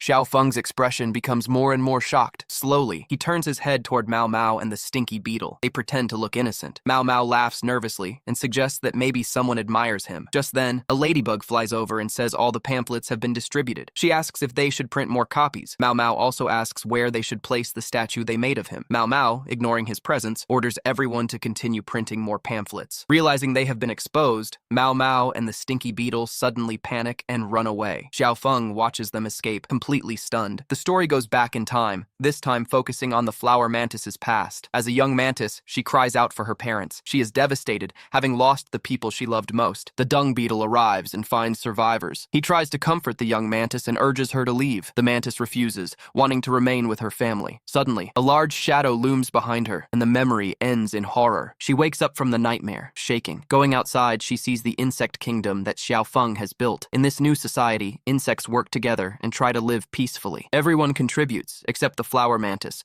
who remains distant and troubled. Watching from behind a tree, she quietly calls out Xiao Feng's name. Meanwhile, a group of refugees arrives. They explain that they come from the borderlands and have heard about the Insect King's leadership. Xiao Feng welcomes them, promising to protect their people. He tells them they are all part of one family now, and there is no need for formalities. More refugees continue arriving. The dung beetle remarks that something must have happened on the front lines. Beely explains that the front lines are where the Insect Kings gather every 5 years to fight the dragon beasts. She and the dung beetle will go there next year to help. Beely describes the 5 insect kings who protect different regions. The eastern region is guarded by the bee kings. Then the notification shows the yellow jacket queen and the bumblebee queen. She also explains the northern region, guarded by the rhinoceros beetle king and the stag beetle king. The rhinoceros beetle king can force opponents into one-on-one duels, while the stag beetle king grants allies powerful self-destructive strength. The western plains are controlled by the locust king, whose ability enhances all nearby allies in battle. Xiao Feng is amazed and thinks, why are they still losing territory?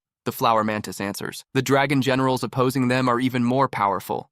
6-star disaster-level monsters, along with terrifying abilities granted by the Dragon King. The Dragon King himself has left to search for new hunting grounds, taking most of his forces. The flower mantis says she will soon reach 2 stars and join the front lines to fight. The dung beetle tells her not to rush into danger. Xiao Feng promises he will train and grow stronger so he can fight alongside them. Bi Li agrees to increase training intensity the next day. Xiao Feng asks if there is a faster way to gain strength. Bi Li explains that consuming high-level dragon meat can enhance power. The stronger the dragon beast, the greater the benefit. They recently obtained meat from a 3-star and a 1-star dragon, which might even help create stronger insect warriors. Xiao Feng thinks about the dragon meat. He realizes they also have materials to build robots, but the problem is the blueprint. Without proper knowledge of robot construction, building something functional is impossible. Suddenly, he notices something unusual outside the robot cemetery. Princess Vivi lies on the ground, frightened. She says the Star Dragon King is nearby. Xiao Feng recognizes the name.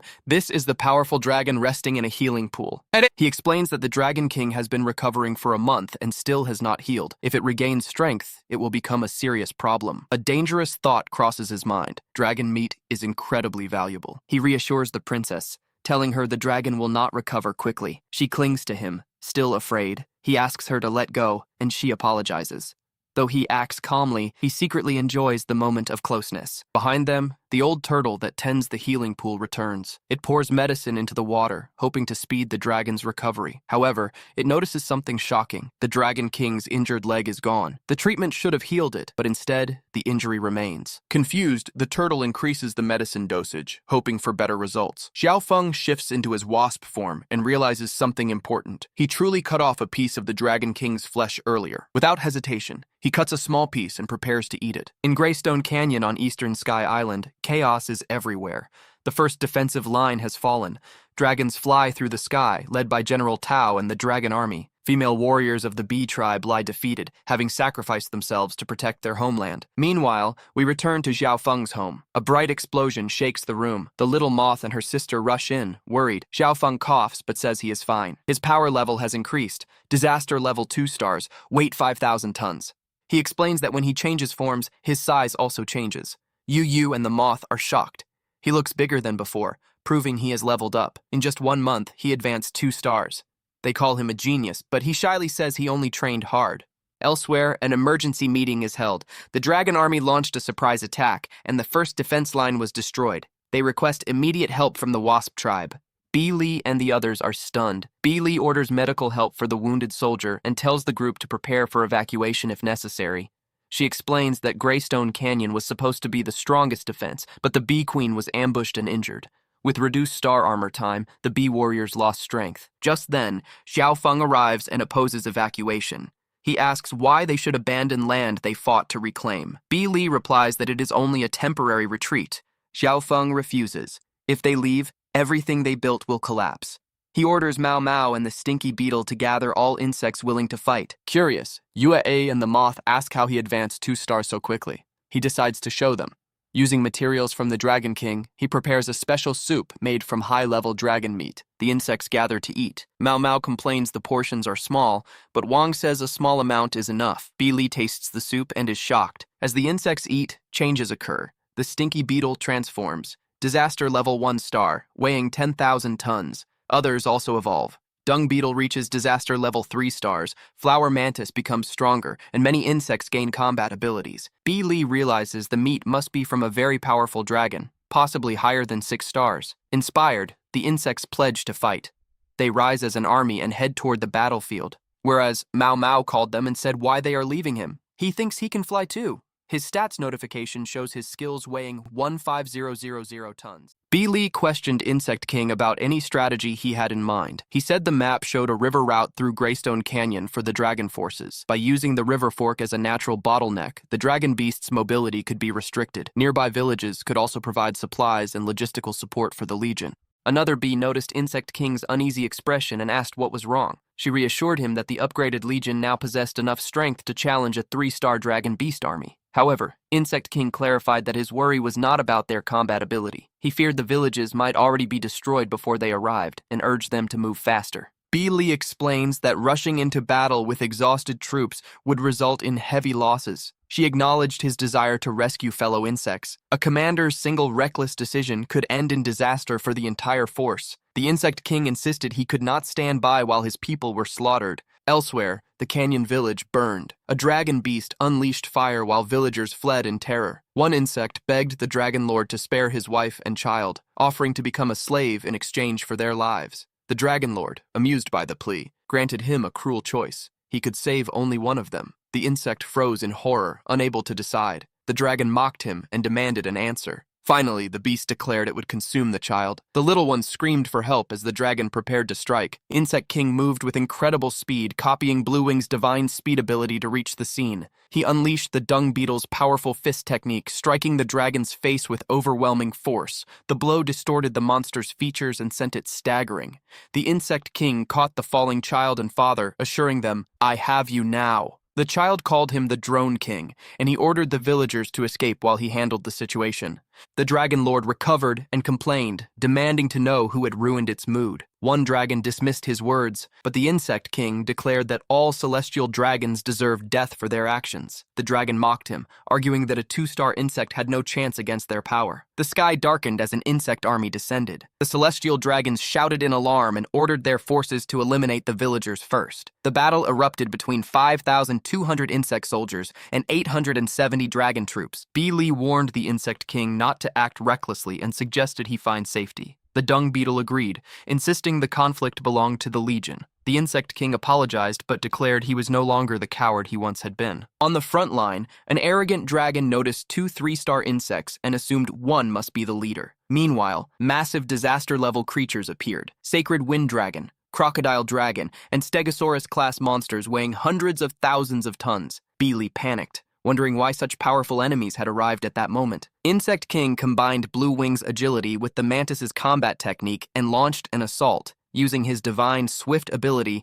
he cut down several dragons in rapid succession. He realized that merging abilities produced far greater strength than using them separately, and named the technique Skill Mower Mode. However, the strongest enemy emerged behind him. The Dragon General gathered immense energy in his hand and deduced that the Insect King was the source of the insect army's star power. Before the hero could react, the general unleashed a celestial dog dragon. Lightning slammed into Insect King, throwing him to the ground. The Insect King coughed but remarked that the dragon could wield lightning. He recognized that these celestial forces were stronger than the 3-star dragon beasts he had previously fought. The celestial dog dragon, classified as a 4-star disaster monster, boasted elemental star power and superiority over lesser dragons. A smaller dragon panicked, warning that their leader was fighting at full strength and urging retreat. The celestial dog dragon prepared a lightning spear, mocking the insect's desperation. One dragon believed Insect King was doomed, while the other remained fearful. Suddenly, Insect King activated his spatial swap ability and exchanged places with the smaller dragon.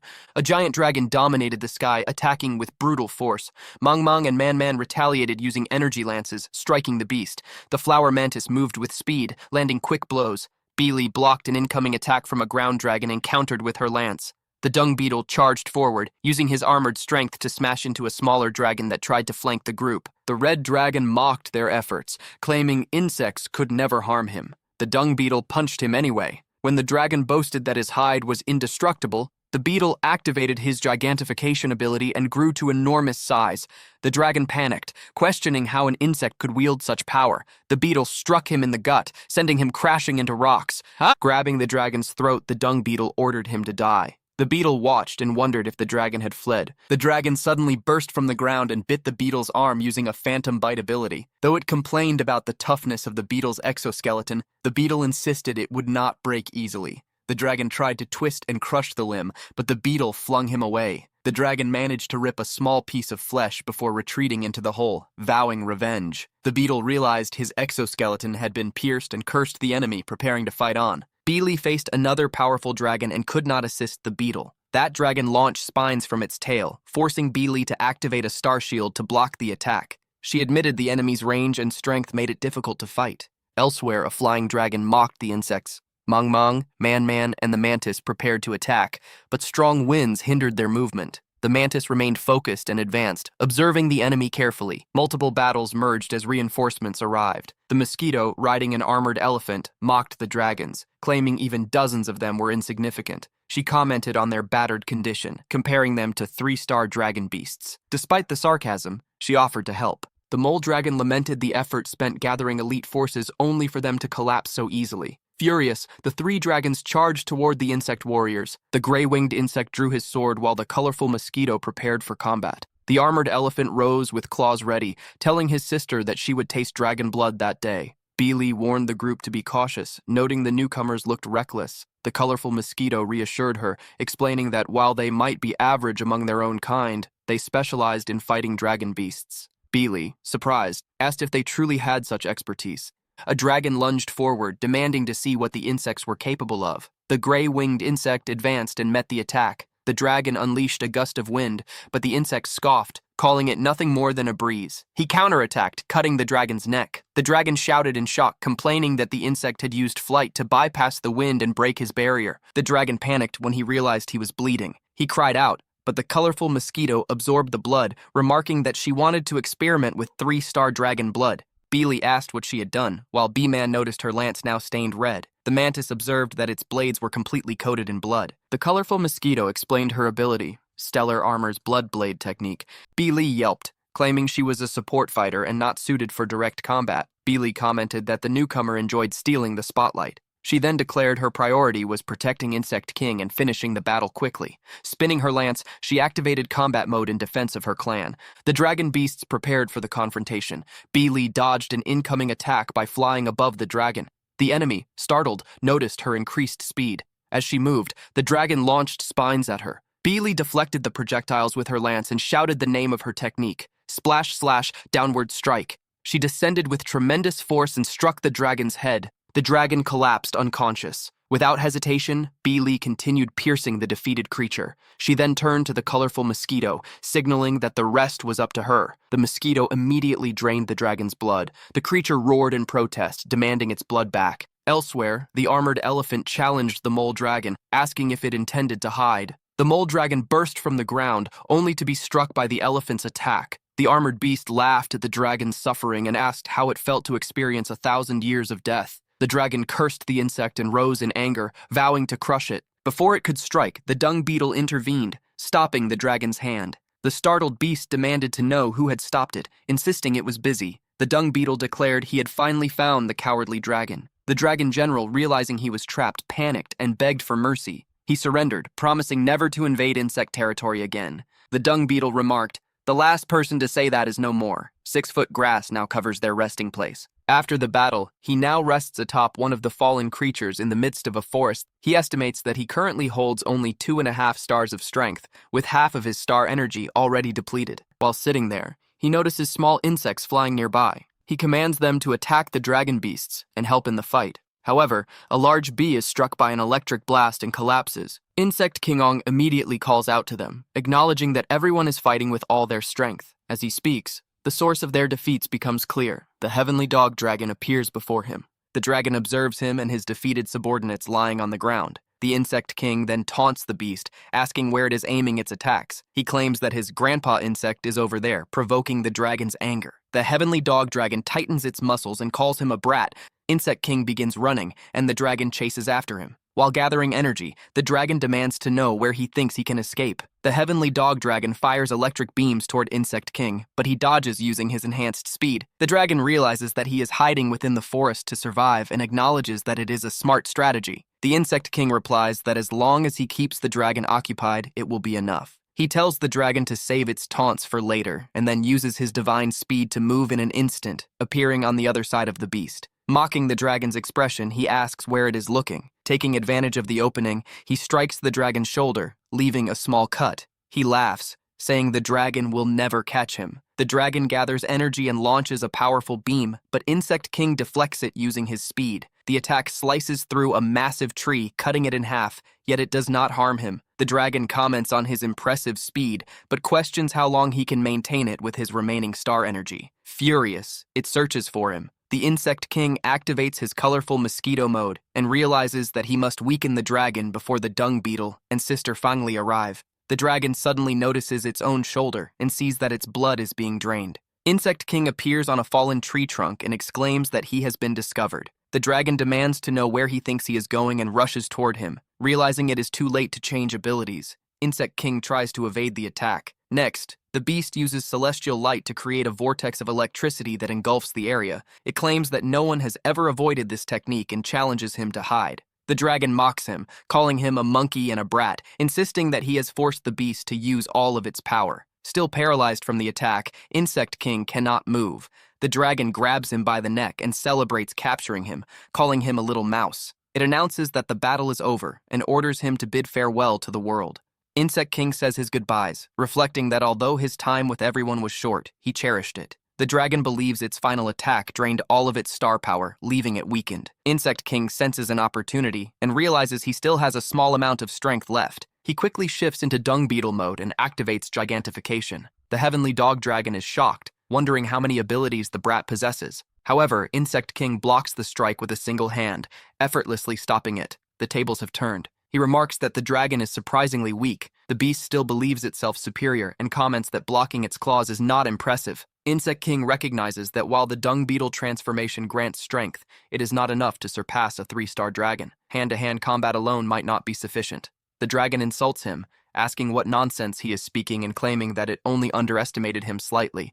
The Insect King smiles confidently and declares that he can win. He flies above the dragon and delivers a swift, 2-footed kick, followed by a knee strike to its stomach and a powerful punch to the face. The blow sends the dragon flying. The dragon threatens revenge, promising that once it regains energy, he will regret the fight. He remarks that reincarnation is only a matter of time. Soon, it will all be over. The dragon becomes enraged, questioning how it could be defeated by a mere 2-star insect. It tries to use lightning to counterattack, but Insect King tightens his grip and stops it. The heavenly dog dragon coughs up its soul, signaling the end of the battle. The Insect King stares in confusion, unsure what he is witnessing. He cannot believe he has defeated a 3-star monster and considers taking a picture as proof, but then realizes he does not know where his phone is. On the opposite side of the battlefield, the massive alligator dragon and the stegosaurus dragon collapse heavily onto the scorched earth. Above them, the flying dragon stares in disbelief. He was unable to comprehend how the insect army managed to overpower such formidable creatures. Without hesitation, the sacred wind dragon shoots upward into the sky, gathering violent currents around his body. At that critical moment, the flower mantis quickly proposes a daring idea to Mangmang. She suggests that Mangmang balance herself on the tip of her blade, using the mantis's strength to launch her through the wind barrier. Mangmang hesitates for a brief second, but then nods firmly and accepts the plan. Acting swiftly, Mangmang climbs onto the sharp blade. The mantis steadies herself and asks if she is prepared. Mangmang confirms without fear. In the next instant, she is propelled high into the sky like an arrow released from a bow, aimed directly at the sacred wind dragon. The mantis executes her sliding crosscuts technique, her blades flashing rapidly, while Manga follows with a burst of purple energy from her spear. Unable to withstand the coordinated attack, the dragon crashes to the ground, defeated. Then Bi urgently asks if anyone has located Xiaofeng. The stink bug responds that he searched across the battlefield but found no sign of him. Mang then reports that she saw Xiaofeng being chased into the forest by a 3-star dragon. Hearing this, Bi's face pales. She realizes that the leader of the 3-star dragons was the one pursuing him. The dung beetle steps in to reassure her, pointing out that Xiaolong must still be alive since his star armor had not disappeared. While hovering in the air, the stink bug explains that he has already sent insect beasts from the mining area to search the forest. Mang adds that she will notify the entire bee clan to assist in the search. Suddenly, the gecko crocodile dragon lets out a mocking laugh. He sneers that Xiaofeng is probably begging for death by now. He claims that even if the insects unite, they may not be able to defeat him. He further explains that their boss enjoys playing with his prey before killing it, and once he finishes having fun, the rest of them will be next. Just then, a dark and imposing silhouette emerges before them. Bi, the flower mantis, and the dung beetle tense up, unsure of who it might be. The gecko crocodile dragon begins to cackle loudly, announcing that the boss has returned. He even sarcastically suggests that if they wish to die more comfortably, they should surrender now. Bi orders everyone to prepare for battle. However, before anyone can move, a familiar figure steps out from the shadows. Insect Kingpin appears, holding the unconscious heavenly dog dragon in one hand as if it weighs nothing. The dung beetle bursts into celebration, shouting that their insect king is safe. Bi stares at the defeated dragon in his hand and asks what happened to the 3-star dragon. Insect King Ong simply tosses the unconscious body onto the ground and replies that it is right there. Bi, astonished, asks if he defeated the 3-star dragon by himself. Xiaofeng admits that he originally intended only to stall for time until reinforcements arrived. Somehow, during the fight, he managed to exhaust all of the dragon's star power and finish him off. Bi asks if that is truly all that happened. Xiaofeng calmly confirms it. Nearby, the gecko crocodile dragon listens in shock. He mutters that it is impossible for a mere 2-star insect to defeat their leader. Panic begins to creep into his voice as he realizes that if the boss has fallen, their situation is dire. Taking control of the situation, Bi orders the gecko crocodile dragon to reveal the troop roots and the strength of their forces. The Stegosaurus dragon regains consciousness and refuses to submit. He declares that he would rather die than betray the dragon clan. The sacred wind dragon echoes the sentiment, proclaiming that dragons will never bow to insect beasts and that the insects may kill them if they wish. Bi warns Xiaofeng that this dragon has threatened them repeatedly and that his sudden cooperation may be a trap. Xiaofeng replies that he is already aware. The gecko crocodile dragon quickly insists that everything is a misunderstanding. When questioned about his pride as a dragon, he claims he is simply being realistic and recognizes their current predicament. He assures the insects that they may ask anything and he will reveal all he knows. Privately, however, he thinks that encountering the newborn insect king here is unexpectedly fortunate. He then orders the colorful mosquito to drain the gecko crocodile dragon's blood and prevent any attempt to escape. She obediently accepts the command. The gecko crocodile dragon forces a strained smile and remarks that such measures may not be necessary. The battlefield falls silent after the brutal clash. Broken wings and shattered shells cover the ground as Xiaofeng counts the cost. He wonders if choosing to fight was a mistake, thinking that if he had ordered a retreat, they might still be alive. The dung beetle responds calmly that fleeing would have changed nothing. The Sky Islands cannot sustain endless mouths, and heavy taxes already claim the weak and elderly. This battle, he says, offered a different future. The choice to fight was not forced, it was chosen. Xiaofeng questions whether that is truly how everyone feels. The answer comes from behind him. Surviving insects gather and call him their king. News of victory spreads quickly. They celebrate defeating the dragon beast army under his command. One warrior declares he avenged his family. Villagers rescued from destruction approach and thank him, saying they would have perished without his leadership. The Lacewing clan also expresses gratitude for saving their tribe. The dung beetle states that no one regrets following him. Other warriors agree, pledging loyalty despite their short time together. Soon, the dung beetle, the flower mantis, the colorful mosquito, the elephant beetle, and the green wings kneel and vow to become his blades, ready to face any enemy. Xiaofeng thanks them but tells them there is no need to die for him. He wants everyone alive.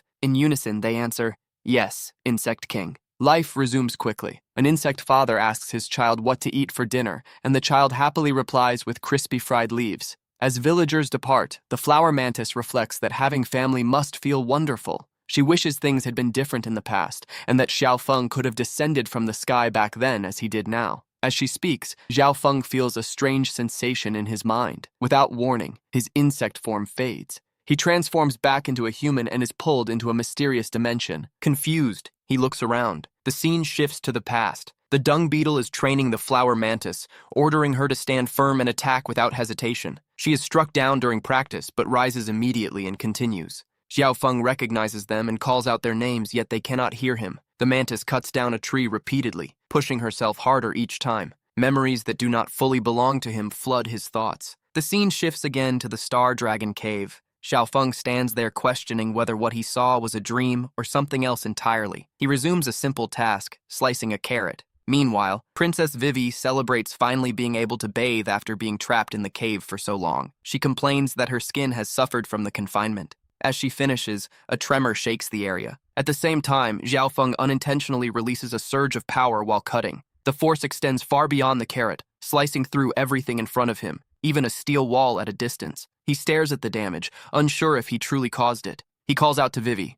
She answers and approaches, still wrapped in a towel. The sight overwhelms him, and he immediately turns away, flustered. She accuses him of spying and points out that no ordinary knife strike could have caused that destruction. He insists it was an accident. Unconvinced, she demands compensation, 100,000 star coins. He admits he has no money. She replies that excuses do not matter and that he must pay for offending a princess. Trying to settle the matter, Xiaofeng writes a makeshift receipt and hands it to her, promising payment later. She warns him he cannot escape the debt and will face consequences if he refuses. He agrees reluctantly, though he privately doubts they will ever return to collect or pay anything. Ambushes in different areas yielded massive casualties. 1,132 enemies here, 997 there, and further ahead, 1,437 more. The strategy worked flawlessly, though it left the dragon weary. Xiaofeng sat atop the exhausted gecko dragon, urging it forward despite its protests. The dragon argued it was powerless, and that resistance would be futile, but Xiaofeng insisted they could not rest yet,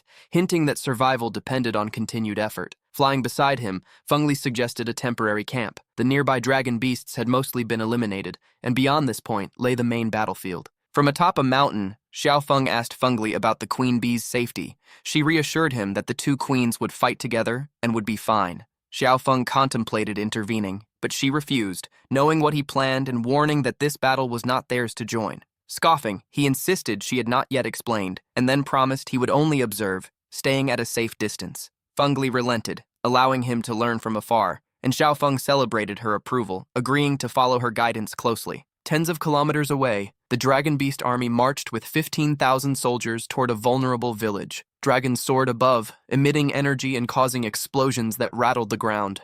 From the skies, the elite bee army appeared, 13,000 strong, and was joined by 12,000 wasps. The two queens led their forces, positioning them into battle formation. The bee queen activated Mother World's blessing, energizing shields across her troops. The dragons advanced, launching powerful energy rays that exploded against the insect army, but the bees held their formation, spears, bows, and shields ready. Orders came to fire, and a rain of projectiles struck the dragons. Mounted bees and wasps joined the fray, attacking strategically. One wasp pierced a red dragon with a spear, signaling the real start of the war. The wasp queen activated the Imperial Guard, enhancing her soldiers' resilience.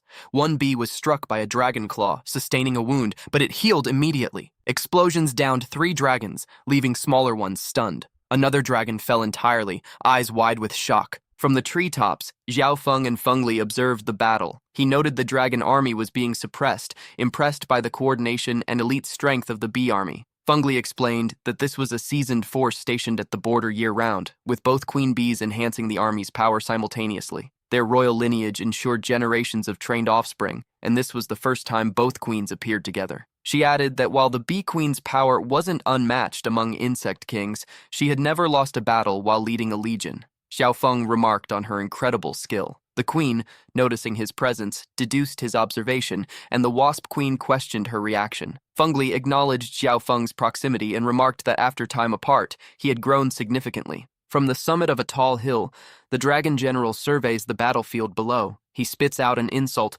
calling them worthless for being crushed by mere insect beasts. He orders the remaining dragons to step aside, declaring that he will handle this personally. Down below, dragon beasts overhear the announcement and exchange uneasy looks. Suddenly, a peace-loving dragon senses something terrifying and freezes. The smaller dragons begin screaming and scatter in panic. A massive shadow stretches across the ground, swallowing everything beneath it. Two dragons slowly lift their heads and instantly cry out in horror. The dragon general is descending from above.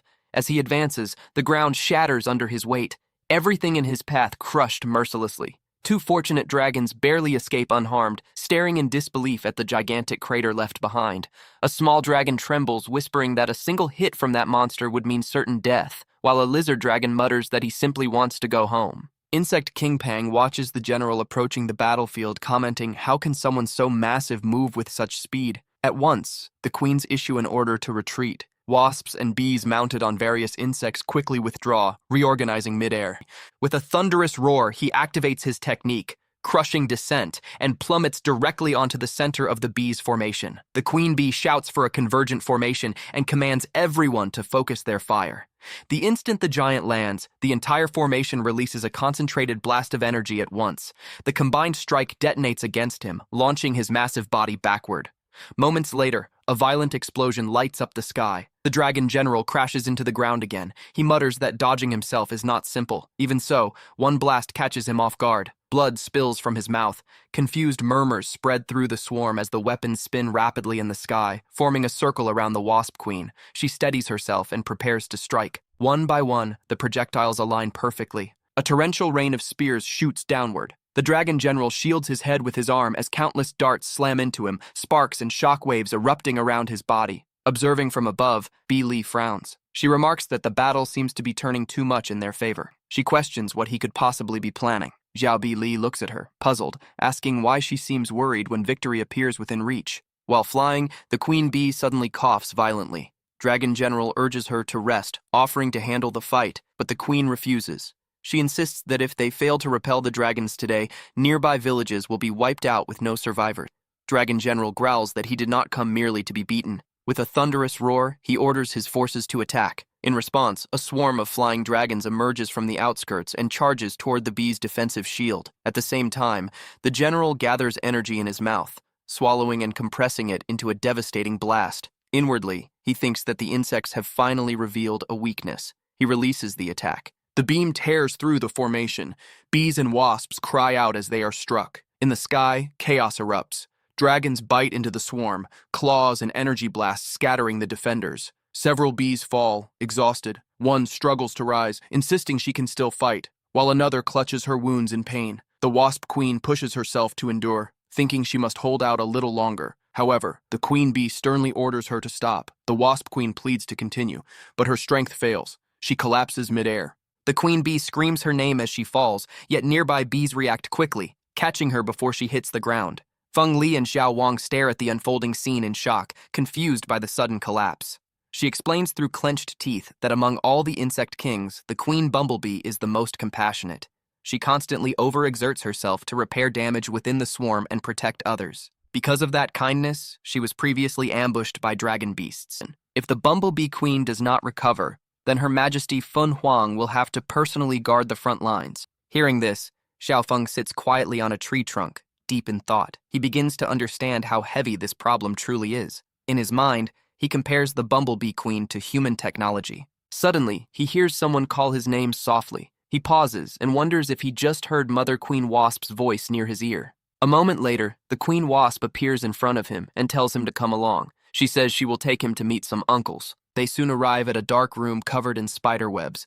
Xiao Feng asks where they are. The Queen Wasp explains that this is the secret place where she communicates with the other insect kings. Xiao Wang realizes that the uncles she mentioned are actually the other kings. Through their silk threads, they can transmit sound and shadow from far away. In the center of the room, 3 powerful figures appear as hologram-like projections. One large and imposing insect speaks first. He asks what happened and how Lingling is doing. The Queen Wasp calmly explains that Lingling's old injuries have returned. She needs to rest and recover for some time. Xiao Wang looks carefully at the figures and confirms to himself that these are truly the insect kings. The Locust King, Fei Huang, speaks next. According to him, the dragons must have discovered the insect's weakness long ago. The Rhino Beetle King, Leo, complains that once again they must wait for recovery. The Deer Beast King, Zhao Man, criticizes Ling Ling, saying she was too weak to go to the battlefield in that condition. The Queen Wasp responds firmly. She reports that all dragon beasts were driven out of their territory. One of the kings asks how long they are expected to wait for this successor to grow. How can such a weak insect carry such responsibility? The discussion grows tense. The Queen Wasp strongly disagrees. She explains that the king's power is inherited through generations and is perfectly suited to its own clan. If transferred in a hurry to another clan, it may not release the same level of strength. Zhao Wang nods in agreement and suddenly speaks up. He says clearly that what they are suggesting sounds like taking advantage of the situation. The Rhino Beetle King looks surprised and asks who is speaking. Zhao Wang casually asks if they can take a picture of him. One of the kings asks Fi Huang if she brought that little wasp here. The Queen Wasp explains that Zhao Wang is the one who awakened the king's power on his own. Zhao Wang boldly says he opposes their plan. That makes the count 2 against 2. The Locust King says you cannot show childish behavior here. The Rhino Beetle King tells Xiao Feng to go play somewhere else. He says he thought the boy was just throwing a tantrum. If he continues causing trouble, he will not be gentle next time. Xiao Feng replies that they are not close enough for him to call the Rhino Beetle King uncles. The Locust King quickly interrupts and tells everyone to stop arguing. He suggests giving the little wasp 1 month. After leaving the room, the Queen Wasp scolds Xiao Feng gently. She says he acted recklessly. Xiao Feng answers honestly that he is not lying. He truly believes he has a method to heal Aunt Bumblebee, though he admits he is not completely sure. The Queen Wasp tells him to do your best as much as you can. Xiao Feng agrees. The scene then shifts to a few days earlier, one day after Xiao Feng left. Near several pots filled with magic soup, a little moth and his siblings stand together. The little moth says there is still some magic soup left. His brother asks why they do not drink it since it can turn them into powerful insect warriors. The little moth says his brother should drink it instead, because his own physique is not suited to becoming strong. His brother argues that physique only describes appearance. In his eyes, the little moth has always been strong. He even says he wishes he could look as impressive as Sister Hua. Both of them drink the magic soup. Immediately, they look at their reflections in the water. At first, nothing seems different. Excitedly, one of them says that they are now insect warriors too. Results appear. The little moth looks disappointed and says he does not feel much stronger. Yue comments that their abilities do not seem very suitable for fighting. The little moth sighs and says he expected this outcome. On the far side of the small clearing, the gecko crocodile dragon is being restrained and shouts for them to stop. The dung beetle coldly tells him to decide. Should they remove his hands or his feet? As the dung beetle pulls him by the tail, the dragon cries out desperately. Just then, Xiao Feng approaches and asks what is happening. B explains whenever a dragon beast surrenders and cooperates, the insect clan removes one limb before setting them free. It is a long-standing battlefield practice. They add another reason. Leaving them alive but weakened makes later conflicts easier to control. Xiao Feng listens and nods slowly. Still, he remarks that the method feels somewhat inefficient. Then he raises his hand and tells them to wait. He asks Sister Fang and Uncle Dung Beetle to leave this matter to him. They look confused and ask why he wants to interfere. Xiao Feng replies that he has a different solution. Xiao Feng then orders them to release the gecko crocodile dragon immediately. The dragon stares at him in disbelief and asks if he is serious. Xiao Feng confirms without hesitation. He also instructs them to free the other captured dragon beasts.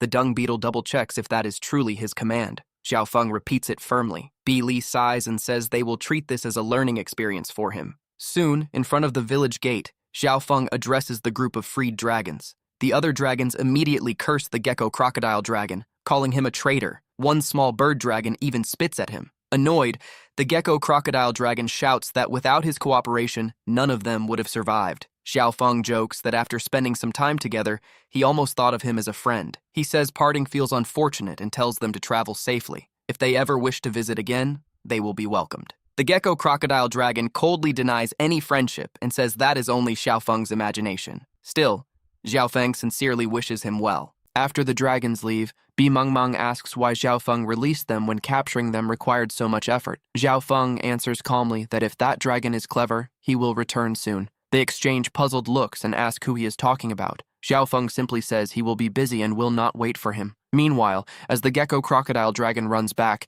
he imagines reporting the information and gaining promotion. But after a few steps, he slows down. Something feels wrong. He suddenly realizes that all captured dragons were released, not just him. If others report it first, he gains nothing. Back in the village, Xiao Feng and the others are preparing tools when news arrives that a dragon beast has appeared nearby. Xiao Feng is not surprised. He He comments on how fast he returned. The gecko crocodile dragon says he only wishes to meet the insect king and insists he means no harm. He awkwardly calls Xiaofeng his friend and admits he is in a difficult situation. He asks if he can stay for a while. Xiaofeng immediately refuses. He says he was only being polite earlier and questions why the dragon believed it literally.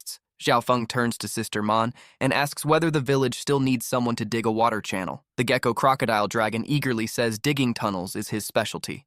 Xiaofeng asks if it would trouble him. The dragon proudly boasts about his speed. Without delay, he begins digging rapidly. He asks if that is satisfactory. Xiaofeng praises his efficiency. Later, the dung beetle asks how Xiaofeng predicted this outcome. Xiaofeng explains that he had already understood the dragon's plan. In the distance, Yue and his sister watch the massive 3-star dragon working and whisper about his size. Xiaofeng reassures them that he is now a captive worker who will handle heavy labor. They admire him even more, saying it is no surprise he is the insect king. Xiaofeng smiles slightly at how quickly they accept the situation. He then explains the next step. The dragon will stay outside the village, and insect guards will watch him in shifts to prevent trouble. Yue and his brother agree to inform everyone. Soon, Xiaofeng stands before the gathered insects and explains clearly. Dragon beasts are mortal creatures of flesh and blood, just like us. The dung beetle congratulates him and says that from now on, the village will no longer tremble before dragon beasts. Xiaofeng quietly answers that he truly hopes so. Yue and his younger brother stand beside the newly dug waterway,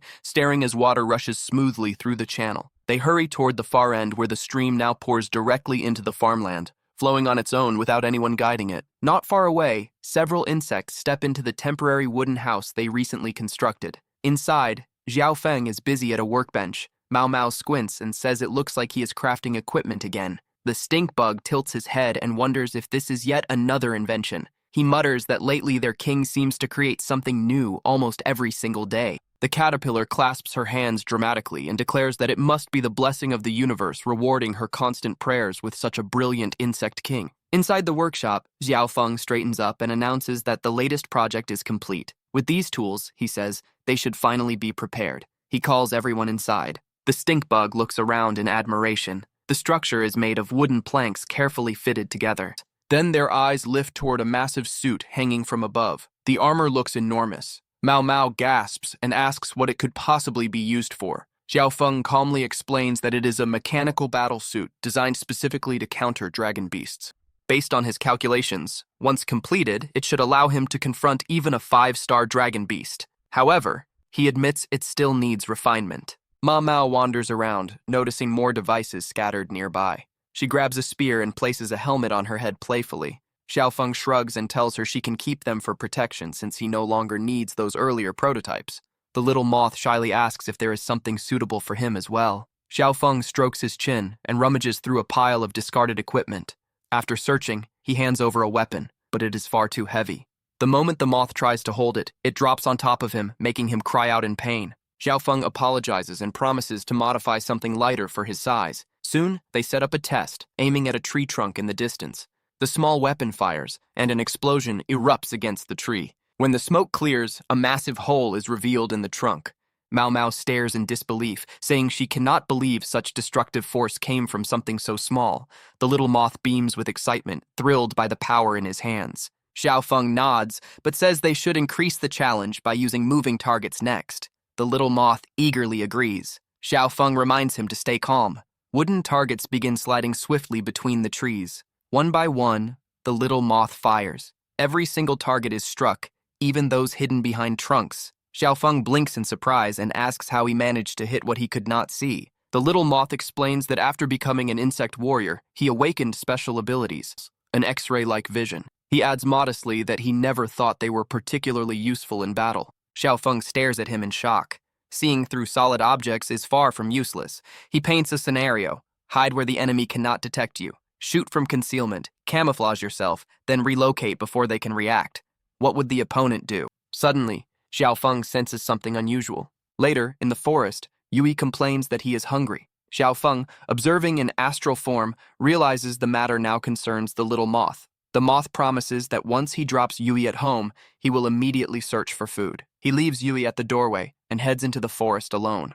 Before long, he discovers a patch of mushrooms and smiles excitedly. Just as he admires them, Xiaofeng urgently warns him to run. There is a dragon beast nearby. A lizard dragon suddenly lunges forward, its long tongue slamming against the ground. It lashes out again, trying to snatch the little moth. Terrified, the moth darts away and dives into thick bushes. Hidden, he activates his special sight, carefully observing the predator. Using camouflage, he quietly creates distance until he is safely out of danger. When he returns home, he cheerfully announces that he found many mushrooms and asks Yui if he likes them. Xiaofeng watches silently and smiles. He murmurs that the little moth is truly remarkable. After some time, Insect King travels across a vast stretch of desert with his companions, the Fly King guiding them from the front. She hovers confidently in the air and points toward a narrow crack in the rocky terrain ahead, explaining that their destination lies within that crevice. Insect King asks why anyone would choose to live hidden in such a place when there is still open land beyond the borders. The dung beetle answers that most fertile territories have already been seized by dragon beasts. Deep inside a dim cave, several insects sit together, while a mud wasp serves them a thin soup. The wasp looks irritated and questions why they are eating what seems like scraps yet again. Disgusted, she throws her bowl to the ground in frustration. Another insect quickly kneels to gather the broken pieces, reminding her that in barren lands, food is precious. The wasp stiffens and declares that as leader of the mud wasp tribe, she would rather starve than accept something so humiliating. Not long after, Insect King and his group step into the cave and greet those inside. The mud wasp leader immediately demands to know who dares enter her territory without permission.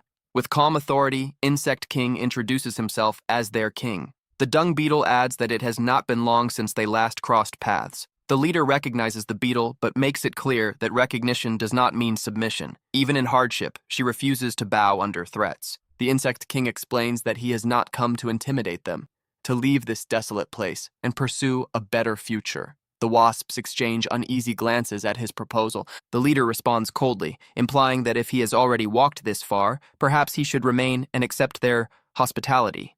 The Insect King smiles faintly and remarks that she remains as stubborn as ever. He then states plainly, if any one of them can defeat him in a one-on-one fight, he will stay. Otherwise, he will not remain there. Without hesitation, the leader orders the horned beetle to deal with him. The beetle steps forward, irritated by Insect King's confident tone. The Insect King casually calls him foolish, further fueling his anger. The horned beetle launches into a spinning strike, but Insect King blocks it effortlessly with one hand. Shock spreads across the beetle's face. He begins to question how someone of such size can possess such strength. Is he truly just a one-star warrior? The Insect King reveals his true rank, 2 stars. In the next instant, he drives a powerful punch into the horned beetle, sending him crashing away with overwhelming force. Silence falls over the cave. The mud wasps stare in disbelief. Their leader asks whether that single strike was all it took. The Insect King walks toward her steadily and makes it clear he is not here for prolonged debate. If not for the usefulness of their skills, he would not have offered them a choice at all. Follow him or remain behind. Faced with undeniable strength, the leader and her tribe kneel and swear loyalty to the Insect King. The leader lowers her head and pledges herself as his servant. Some wasps go so far as to vow to serve him wholeheartedly and ensure the prosperity of his lineage. Embarrassed, Insect King quickly clarifies that this is not what he intended. Suddenly, the flower mantis appears behind him, placing a protective hand on his shoulder. She firmly reminds everyone that he is their king and deserves proper respect. The wasps exchange confused looks but fall silent. Meanwhile, the horned beetle, still stunned yet impressed, asks how many levels the Insect King truly possesses. The Insect King responds sharply, stating that his size has never defined his worth. He has never been useless. Then he calms himself and repeats his main purpose. With that, he turns to leave. The dung beetle notices that the horned beetle remains where he is and asks why he has not followed yet. The horned beetle stubbornly insists that he belongs in this wasteland. He considers himself a failure and believes this is where he should remain. The dung beetle smirks and asks if he truly plans to be buried in a place like this. He reminds him that they once grew up together and that such resignation does not suit him. Extending his hand, he offers him a chance to abandon the past and start anew. The horned beetle hesitates. He wonders if redemption is still possible. Before him, the dung beetle's hand remains outstretched, an invitation to choose a different path. Not long afterward, Insect King and his companions arrive at the grand entrance of the bee tribe's royal palace. The guards are already assembled, as if expecting them. Showing courtesy, they escort the group through the halls toward the chamber where the queen bee rests. As they walk, one of the bees praises Yao Feng's reputation, admiring how someone so young could possess such extensive knowledge of medicinal herbs. Xiaofeng listens quietly before admitting he has no idea what she is referring to. He denies being some master herbalist and instead states plainly that he has come for a different purpose. He intends to operate on the queen bee.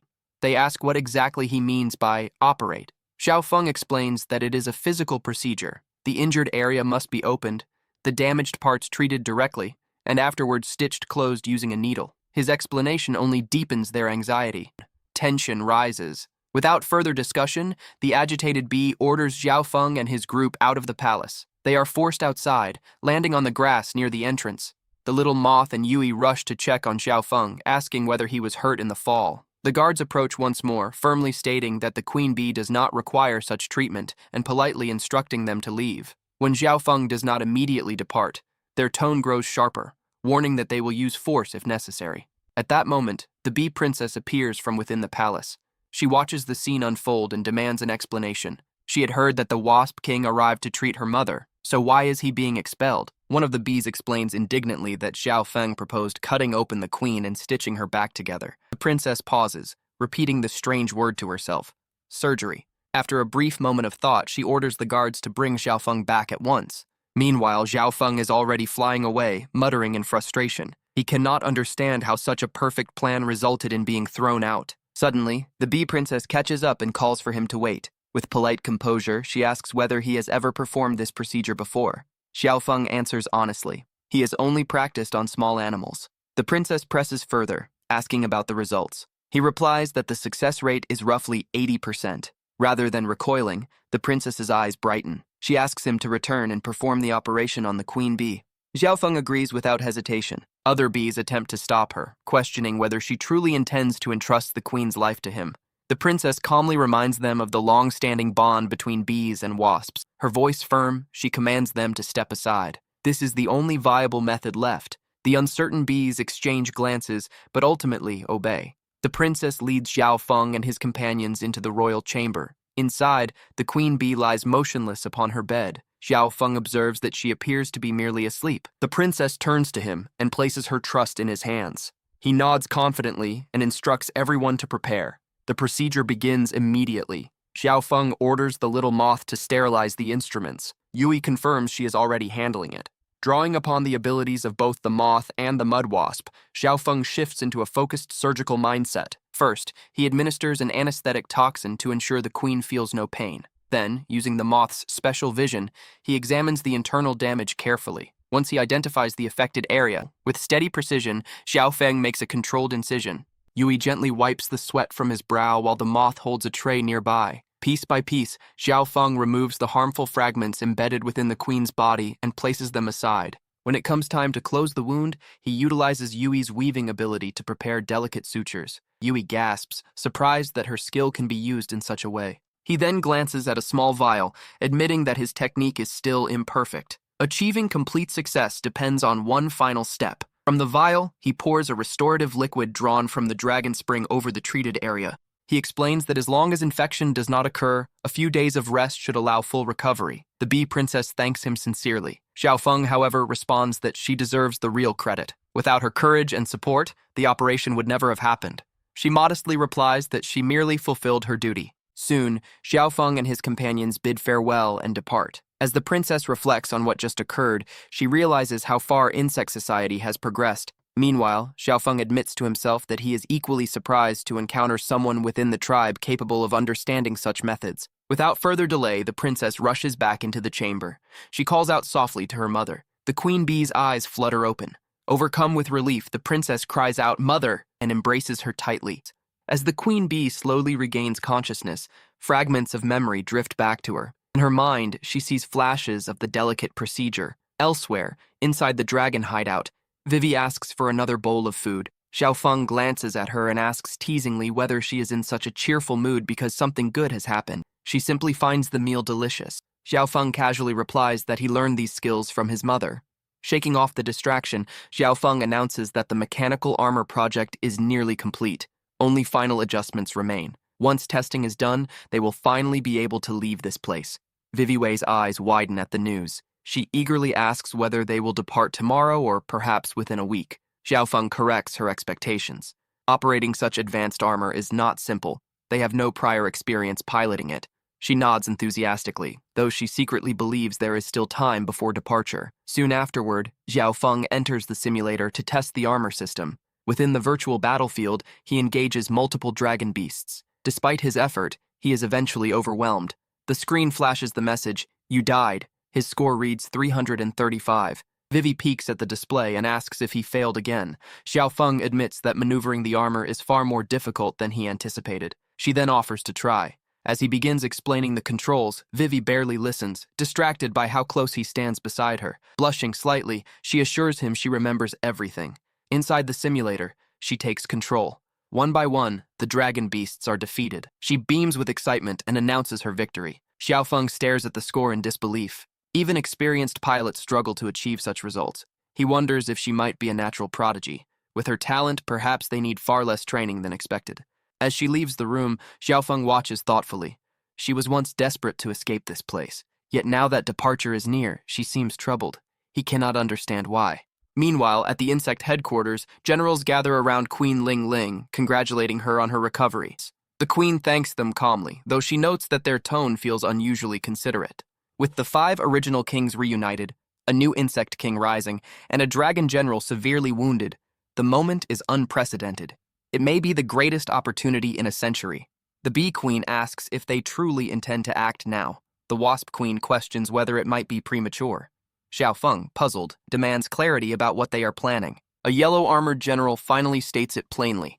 They are forming an expeditionary force to hunt dragon beasts and reclaim lost territory. Curious, Xiao Feng asks what forming such a force entails. The queen explains that they will retake lands seized by dragons. Later, Beely announces that preparations to assemble the army have begun. Excitement spreads among the insects. The war tank beetle remarks that such a large-scale campaign has not occurred in 100 years. Still, not everyone can participate. Some must remain to defend their homeland. The tank beetle adds that those selected will be specialists in combating dragon beasts. A colorful mosquito suggests that weaker members should stay behind for safety. The mud wasp bristles at the implication, but the mosquito insists she is not singling anyone out. Beely decides that among the wasps, Feng Mangmang and Fang Manman will remain to guard the territory. In the forest, Mao Mao announces she is leaving with the expedition.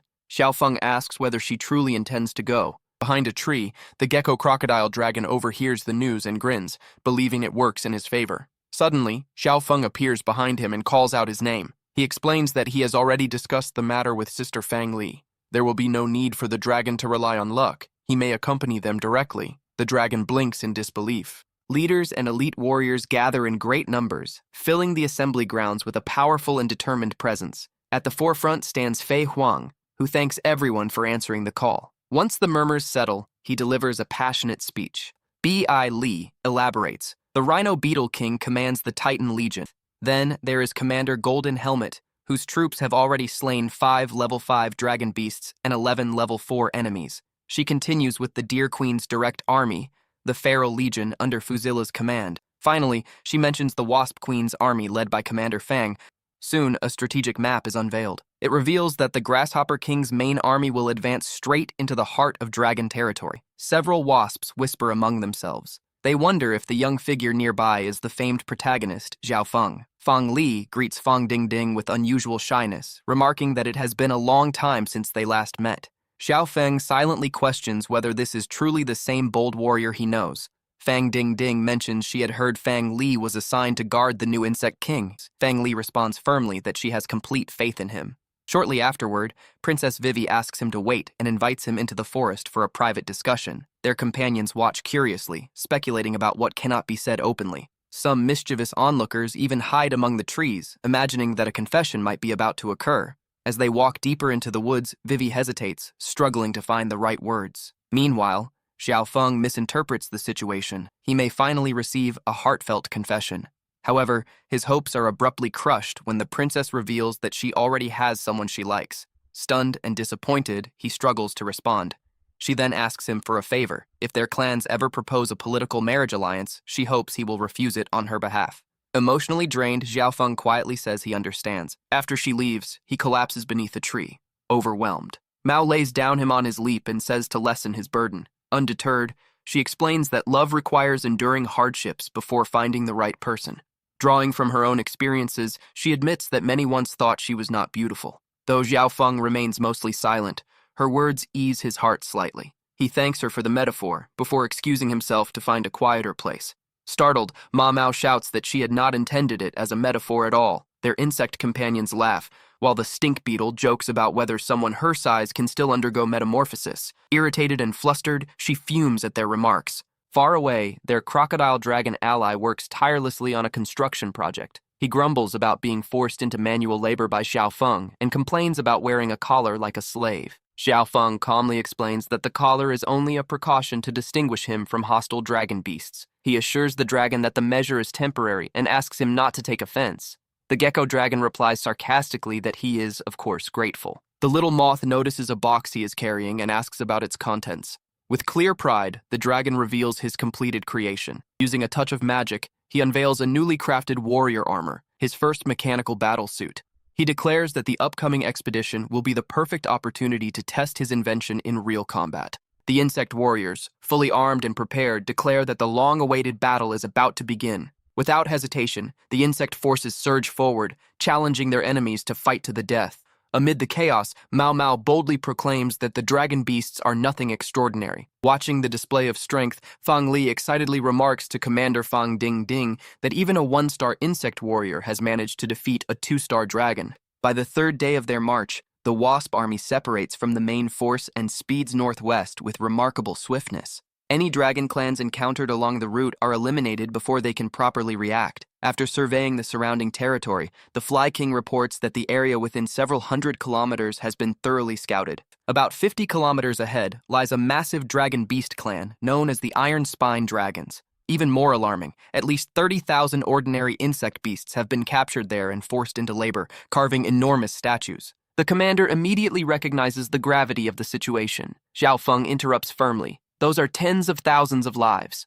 They cannot ignore them. They must find a way to rescue the captives. The commander explains that the area is surrounded by mountains, yet before she can finish, she notices that Xiao Feng is already deep in thought. Suddenly, he announces that he has an idea. They could dig a tunnel from the far side of the mountain to reach the quarry secretly. He recalls that he once captured a dragon beast skilled in excavation, capable of digging tirelessly until dawn. Fang Ding Ding is astonished by the scale of such a proposal. Then the little moth volunteers to infiltrate the quarry alone. With her camouflage ability, she can slip inside unnoticed and inform the captives about the rescue plan in advance. Xiao Feng objects. Worried about the danger, she insists that she is no longer just a timid insect. Inside the Iron Spine Dragon's quarry, enslaved insects toil under harsh conditions, constructing a towering statue of the dragon Tao Shen. Exhaustion overwhelms. A supervising dragon immediately shouts and demands to know who permitted her to rest. The dragon threatens that if Lord Tao Shen's statue is not completed within the month, they will all be eaten. Trembling, the captives promise to resume work at once. Hidden among the trees, the little moth witnesses the cruelty and feels anger rise within her. As night falls, dragons patrol overhead beneath the moonlight. Inside a cramped cell, prisoners whisper that another captive in the neighboring enclosure has died from exhaustion. A beetle remarks grimly that he has lost count of how many have perished this way. A young insect expresses sorrow and longs to escape. The elder among them sighs, explaining that escape is impossible. When asked whether such a homeland truly exists, the elder confirms it does. A blue insect questions why no one has come to save them. The elder recounts how, in the past, insect beasts were once equal to dragon beasts. At that moment, a voice from outside responds that his words are true, and she can prove it. The little moth reveals herself, stating that she comes from the territory of the sky insects. Entering the cell, she introduces herself as Little Moth, a subordinate of Insect King Xiao Feng. The captives are astonished. If she is truly from the Insect King, how was she captured? The blue insect notices her wings remain intact, confirming she is not a prisoner. With calm assurance, she announces that she has come to save them. She arrived early to warn them to prepare for evacuation. The elder points out that guards watch every exit, making escape impossible. The little moth replies that she will handle the guards herself. Though small, she is a true insect warrior. Inspired by her confidence, the captives regain hope. She asks them to spread the message quietly among the others. They agree at once. She then reveals the equipment Xiao Feng prepared for her. Among it is a mysterious cube, the locator that allows him to track her position. He reminded her to keep the locator close at all times and urged her to prioritize her safety. She had reassured him with a smile. Now, inside the quarry's perimeter, she prepares to strike. Once the entrance guards are neutralized, the captives can flee through the tunnel. The prisoners urge caution. Moving silently, she approaches the first guard and fires a precise shot that strikes his head. He collapses instantly. The other dragons are confused, wondering if he simply fell asleep, until they notice scorch marks. She attacks swiftly, eliminating several more before one dragon finally shouts that they are under attack. Realizing the threat comes from above, they react too late. She takes down the last guard and vanishes into the trees. Knowing her position has been exposed, she relocates immediately, striking from new angles. One by one, dragons fall amid the confusion. Shouts echo through the quarry as they search desperately for their unseen attacker. Hidden and composed, the little moth continues her assault, smiling as her mission advances successfully. Under the starry night, dragons patrolled the skies, alert for any disturbance. One sensed the unusual quiet and soon learned more guards had been attacked. Horns blared across the night as a warning signal, sending ripples through the territory. Underground, insects moved carefully, lining up and following a planned path to the exit. The colorful mosquito promised safety once they reached the tunnel, urging everyone to stay calm. Above, dragons realized slaves were disappearing and erupted in fury, racing through the skies in search of the fugitives. The commander recognized urgency. The iron-spine dragon's forces were already mobilizing, forcing an acceleration of the escape. The crocodile gecko dragon, shaken, feared the fourth-tier dragon leader could end their lives if recognized. At that critical moment, Xiaofeng appeared, confident and commanding trust. Elite insects paused to take in his armored appearance. The dragons, receiving orders to finish off the escaping slaves, were suddenly struck by a storm of debris. One dragon was hurled far, others scrambled to evade the chaos. Xiaofeng, missing his initial throw, readied his armor, its intricate systems arming instantly. He propelled himself through the sky, moving faster than the dragons could track. He adjusted his gauntlets and charged energy through shoulder exhausts, preparing the main cannon derived from a dismantled 6-star mech. A massive energy beam exploded from the armor, decimating everything in its path while Xiaofeng monitored controls, planning his next strike. Suddenly, a dragon appeared from his blind spot, firing purple energy. Xiaofeng assessed it, guessing this might be the leader of the iron-spine dragons. He drew 2 short swords, countering claw strikes with bursts of white energy and spinning the blades to release red and purple trails. The dragon did not relent, and their powers clashed, shaking the night sky. The creature tried to escape, but Xiaofeng advanced relentlessly, finally delivering a devastating energy strike. The blast hit a statue of Lord Tao Shen, crumbling it. The dragon, despairing at the destruction of months of work, lunged at Xiaofeng in blind fury. Xiaofeng observed calmly. The armor, built from 5- and 6-star mech materials, functioned normally. The obstacle was not the suit. He unleashed another energy blast, massive and precise, signaling he had no desire for prolonged combat. The dragon surrendered, justifying that if the armor were broken, there would be no spare parts to replace it. The insects finally emerged from the tunnel and stepped into open air, stunned for a brief second before the reality of freedom settled in. Cheers broke out as they realized the statue had been destroyed and the symbol of their oppression was gone. Relief quickly turned into fury. Overhead, a few surviving dragons attempted to escape. The rescued prisoners stared at the sky in disbelief at the strength their kingdom now possessed. One of them shouted that the dragons should be finished for good, and moments later, another fleeing beast fell. Laughter and celebration replaced years of fear. Xiaofeng and the little moth stood among the crowd, satisfied that the mission had succeeded. Meanwhile, not far from the ruins, the wounded dragon leader forced himself up, struggling to process what had happened. He muttered about the sudden appearance of such a powerful enemy. Before he could gather his thoughts, the Wasp commander arrived and immediately identified him as the one in charge. He sneered, questioning who these insects were and mocking their boldness. He reminded her that they once held insect slaves and asked if she truly dared to fight recklessly. The commander answered simply, telling him to try. His confidence wavered. Insects were supposed to fear dragons, yet this army showed none of that hesitation. In the next moment, he ordered his subordinates to bring out the remaining slaves to secure leverage. The reply unsettled him. An entire insect army had appeared unexpectedly. Several dragon warriors were already dead, and their own forces were pinned down outside, unable to push forward. Without giving him time to adjust, the Wasp commander activated her ability, lifting stones from the ground around her. She declared that if there were no more tricks, the fight could begin. Then the battle ended almost as soon as it began. Her spear shot forward in a devastating thrust. The dragon leader attempted to stall for time, but the strike landed directly, triggering a massive explosion that swallowed him whole. When the smoke cleared, she retrieved her weapon and calmly ordered her troops to eliminate any remaining enemies. The resistance collapsed, and the battlefield fell silent. After securing the area, Xiaofeng suggested escorting the rescued insects back to safe territory.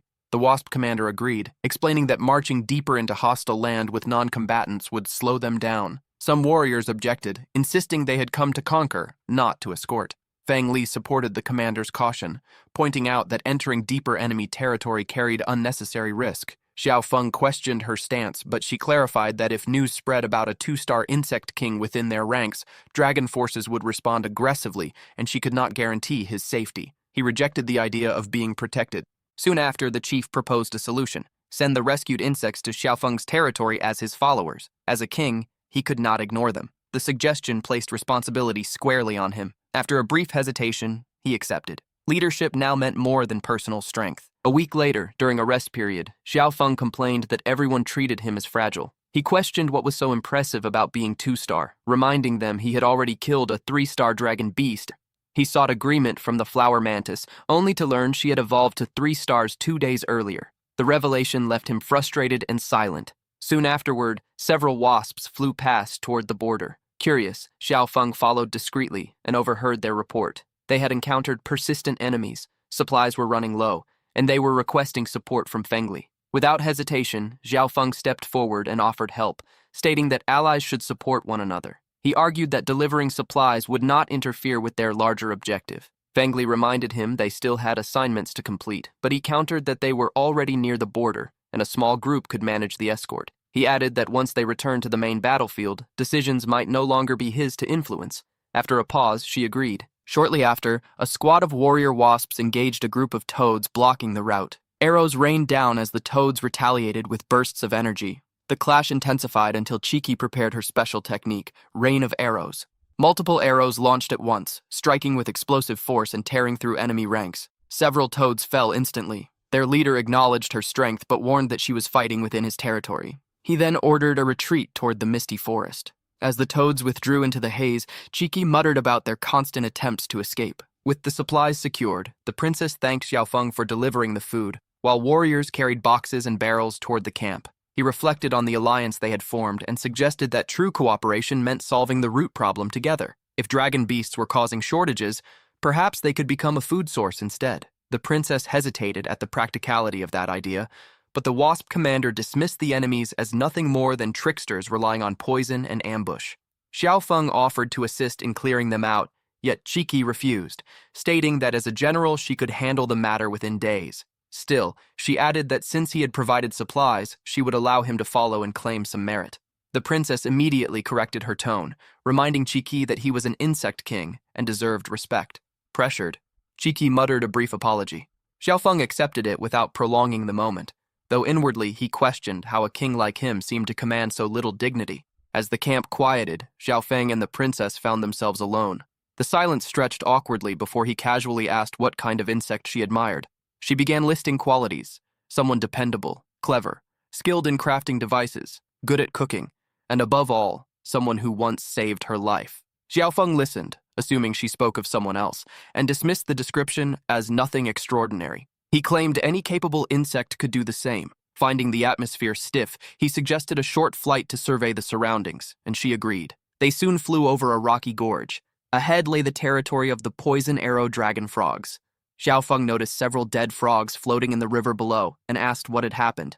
The princess explained that the frogs were toxic and inedible, and that when they moved upstream, nearby animals that fed on them often died from poison. The contamination had gradually reduced available prey, creating the food crisis. She pointed toward the forest further ahead and confirmed it as the frogs' main territory, warning that the canyon there was shrouded in miasma year-round. Anyone entering would lose direction and risk never returning.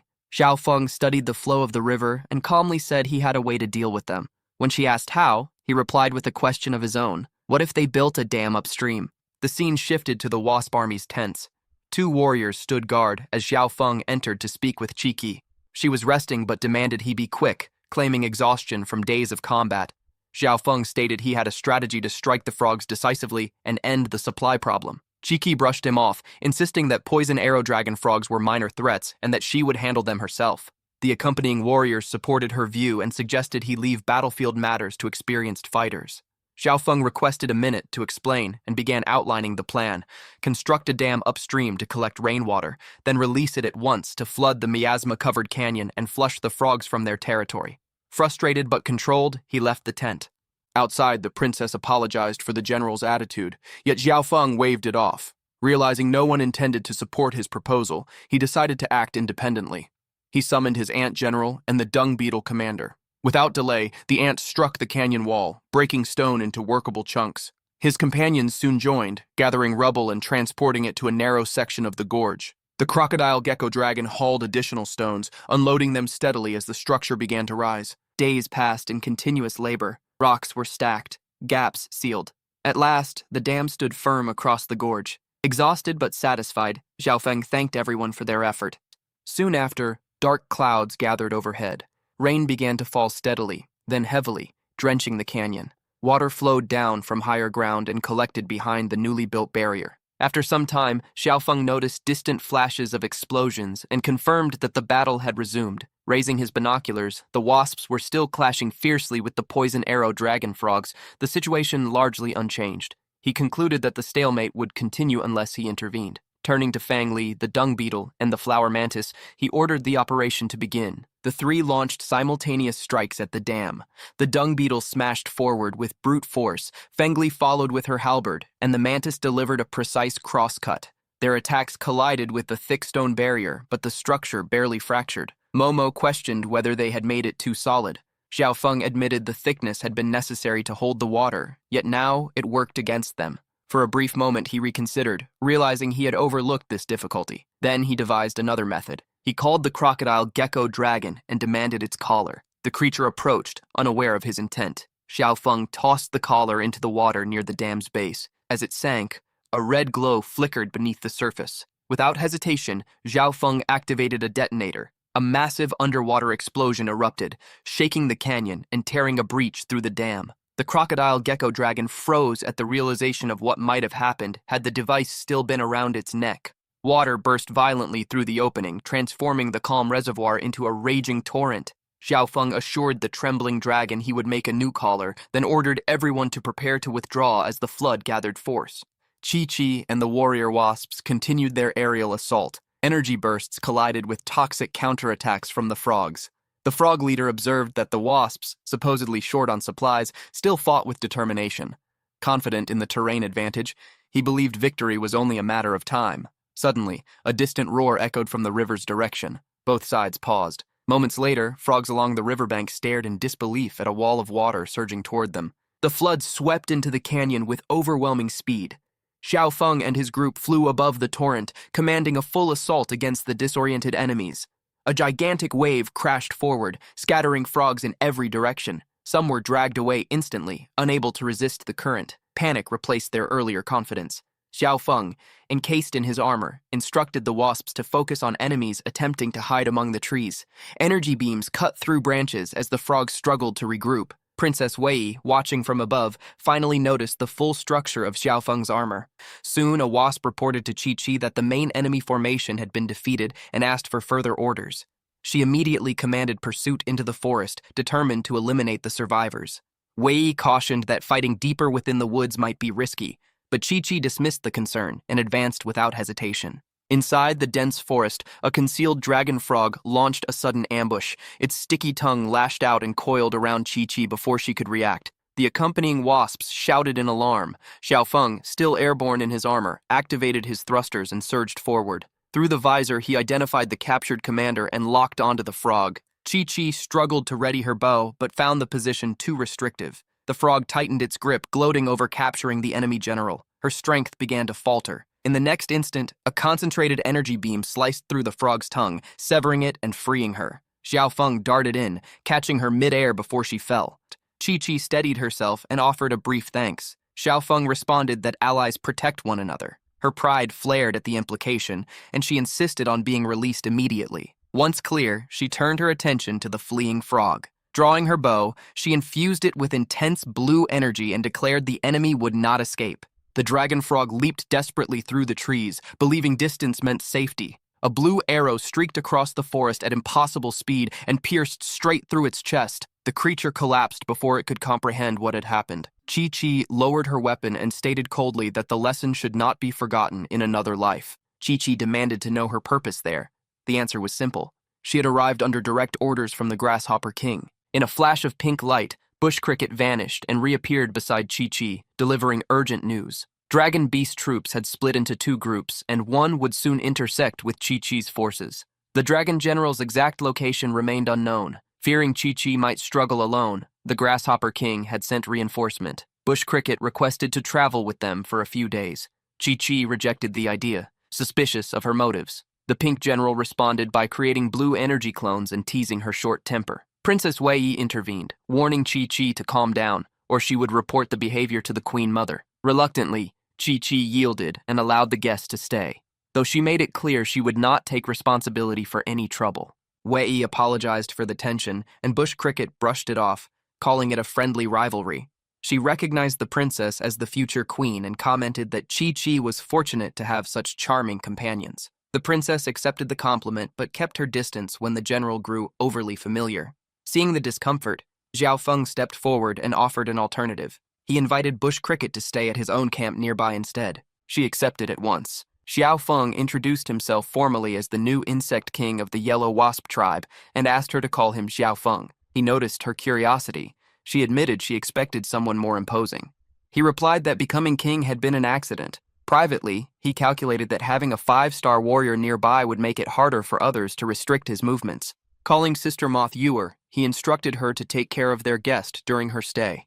Ewer agreed enthusiastically and promised to fulfill any request. Bush Cricket's eyes gleamed at that assurance. Moments later, she excused herself, claiming urgent matters required attention. Xiao Feng wished her caution and quietly apologized to Ewer for the inconvenience. Meanwhile, in his other life, Xiao Feng's clone sat across from Vivi at a rough card table. She dealt calmly, though her thoughts were elsewhere. Ever since meeting him again, she couldn't shake the feeling that he was the same Zhao from the insect realm. The game moved quickly. When he revealed his hand, 3 aces and a pair of 3s, victory was obvious. Vivi sighed and folded, admitting she wouldn't continue. Winning against him felt impossible. He smirked and reminded her he wasn't called the little king of cards for nothing. The moment she casually referred to him as the Insect King, his confidence cracked. He asked what she meant. Vivi only smiled and told him he could pretend, but his face had already exposed him. She praised him for becoming a bee king despite being born a male bee, calling it impressive. That startled him even more. He pressed her for answers, asking who she was in that world and whether she also had another body. She refused, telling him to guess. The implication hit him hard. He wondered if she had always been near him in the insect world, hidden behind another identity. The possibility left him frozen. He muttered that it couldn't be true. Vivi laughed softly, clearly enjoying his confusion, and gave no further clues. Meanwhile, back in the insect world, a massive dragon beast army gathered across a vast field. From above, Xiao Feng observed the formation and estimated their numbers at 50 to 60,000. One detail stood out immediately. The dragon general was absent. That meant this wasn't the final confrontation. Among the insect ranks, reactions were mixed. Some were bored, others frustrated at missing the chance to face the dragon general directly. The field cricket calmly suggested there was still a way. She outlined a plan. Their route was shorter than the main armies, and if they crushed this force within 2 days, they could still intercept the dragon general later. The idea shifted the mood instantly. Before discussion could continue, Xiao Feng noticed a lone dragon beast approaching through the sky. The figure descended before them. Garuda. She announced that the dragon beasts would attack at noon and advised them to prepare for death. With that message delivered, she departed as abruptly as she had arrived. The provocation ignited tension among the insect generals. The rhinoceros beetle insisted his heavy regiment should lead the charge, claiming their armor and strength matched dragon beasts head-on. Others disagreed, arguing that past battle records mattered more than brute boasting. Voices overlapped as each general pressed for the vanguard position. Xiao Feng watched silently, recognizing that this was less about strategy and more about credit. Eventually, someone suggested letting the Insect King decide. The title caught him off guard. He glanced around, half expecting another king to step forward. When they confirmed they meant him, he hesitated. Organizing battle formations felt far beyond him. Some questioned whether it was wise to leave such responsibility to someone so young. Others defended the idea. With the argument stalling, Xiao Feng finally stepped forward. He picked up a stick and began sketching lines across the ground. His proposal was simple but effective.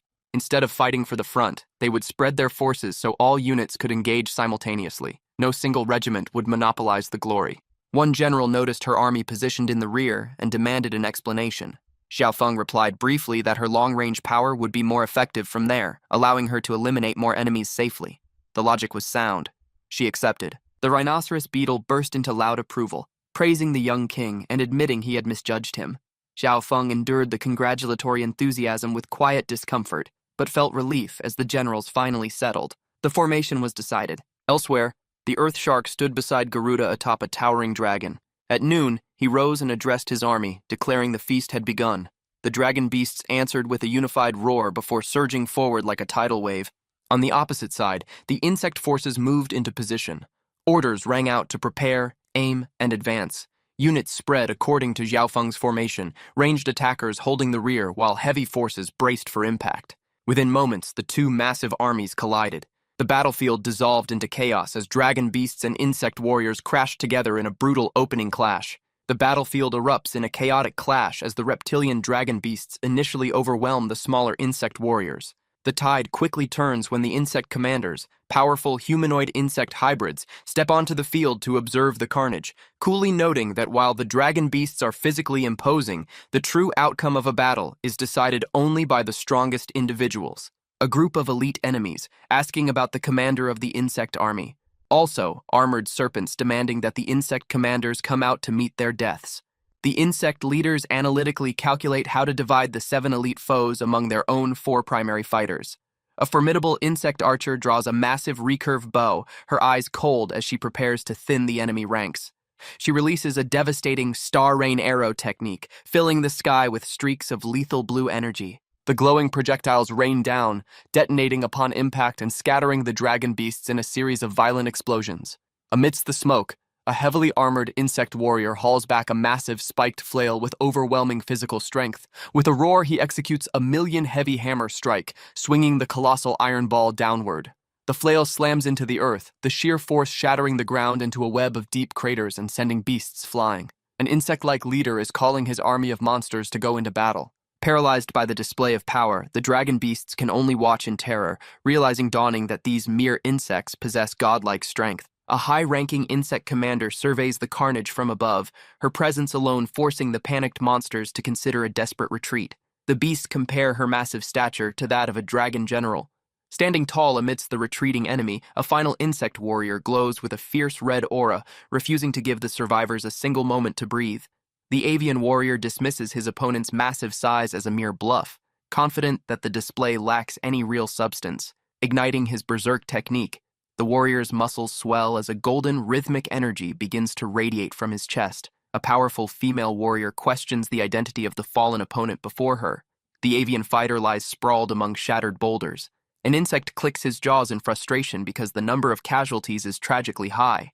A large monster is hit by green lightning, which seems to wake it up or give it power. The leader orders his warriors to stand up and fight for him against an enemy. He tells his monsters to drag their enemies, called dragon beasts, down into the underworld. The dragon beasts are seen waiting and charging up their own power to fight back. A blue energy creates a massive dome or field over the landscape as the two sides prepare to clash. A group of insect-armored warriors stands ready to face the oncoming monster horde. An armored female warrior identifies the enemy's positions, dismissing their stealth as childish tricks. A blue-winged archer unleashes a massive volley of energy arrows to clear the area ahead. An insectoid commander above a glowing blue army, shouting a command to crush everything in their path. Flames ripped across the sky, a fierce voice echoed, "Die, dragon beasts," as chaos erupted. An armored warrior stands firm under the tense sky. A young insect-themed girl looks ahead in awe and whispers, "So powerful." Meanwhile, the Earth Shark watched with open amusement. He clapped slowly, admitting he hadn't expected such capable specialists among the insect forces. Chi-Chi stepped forward and asked if he was their leader. He confirmed it without hesitation, introducing himself as the son of Dragon General Tao Shen. He acknowledged their objective, territory and the Dragon General, but claimed he had no interest in dragging out a tiresome war. He proposed a deal. Beyond the mountains lay the dragon nest.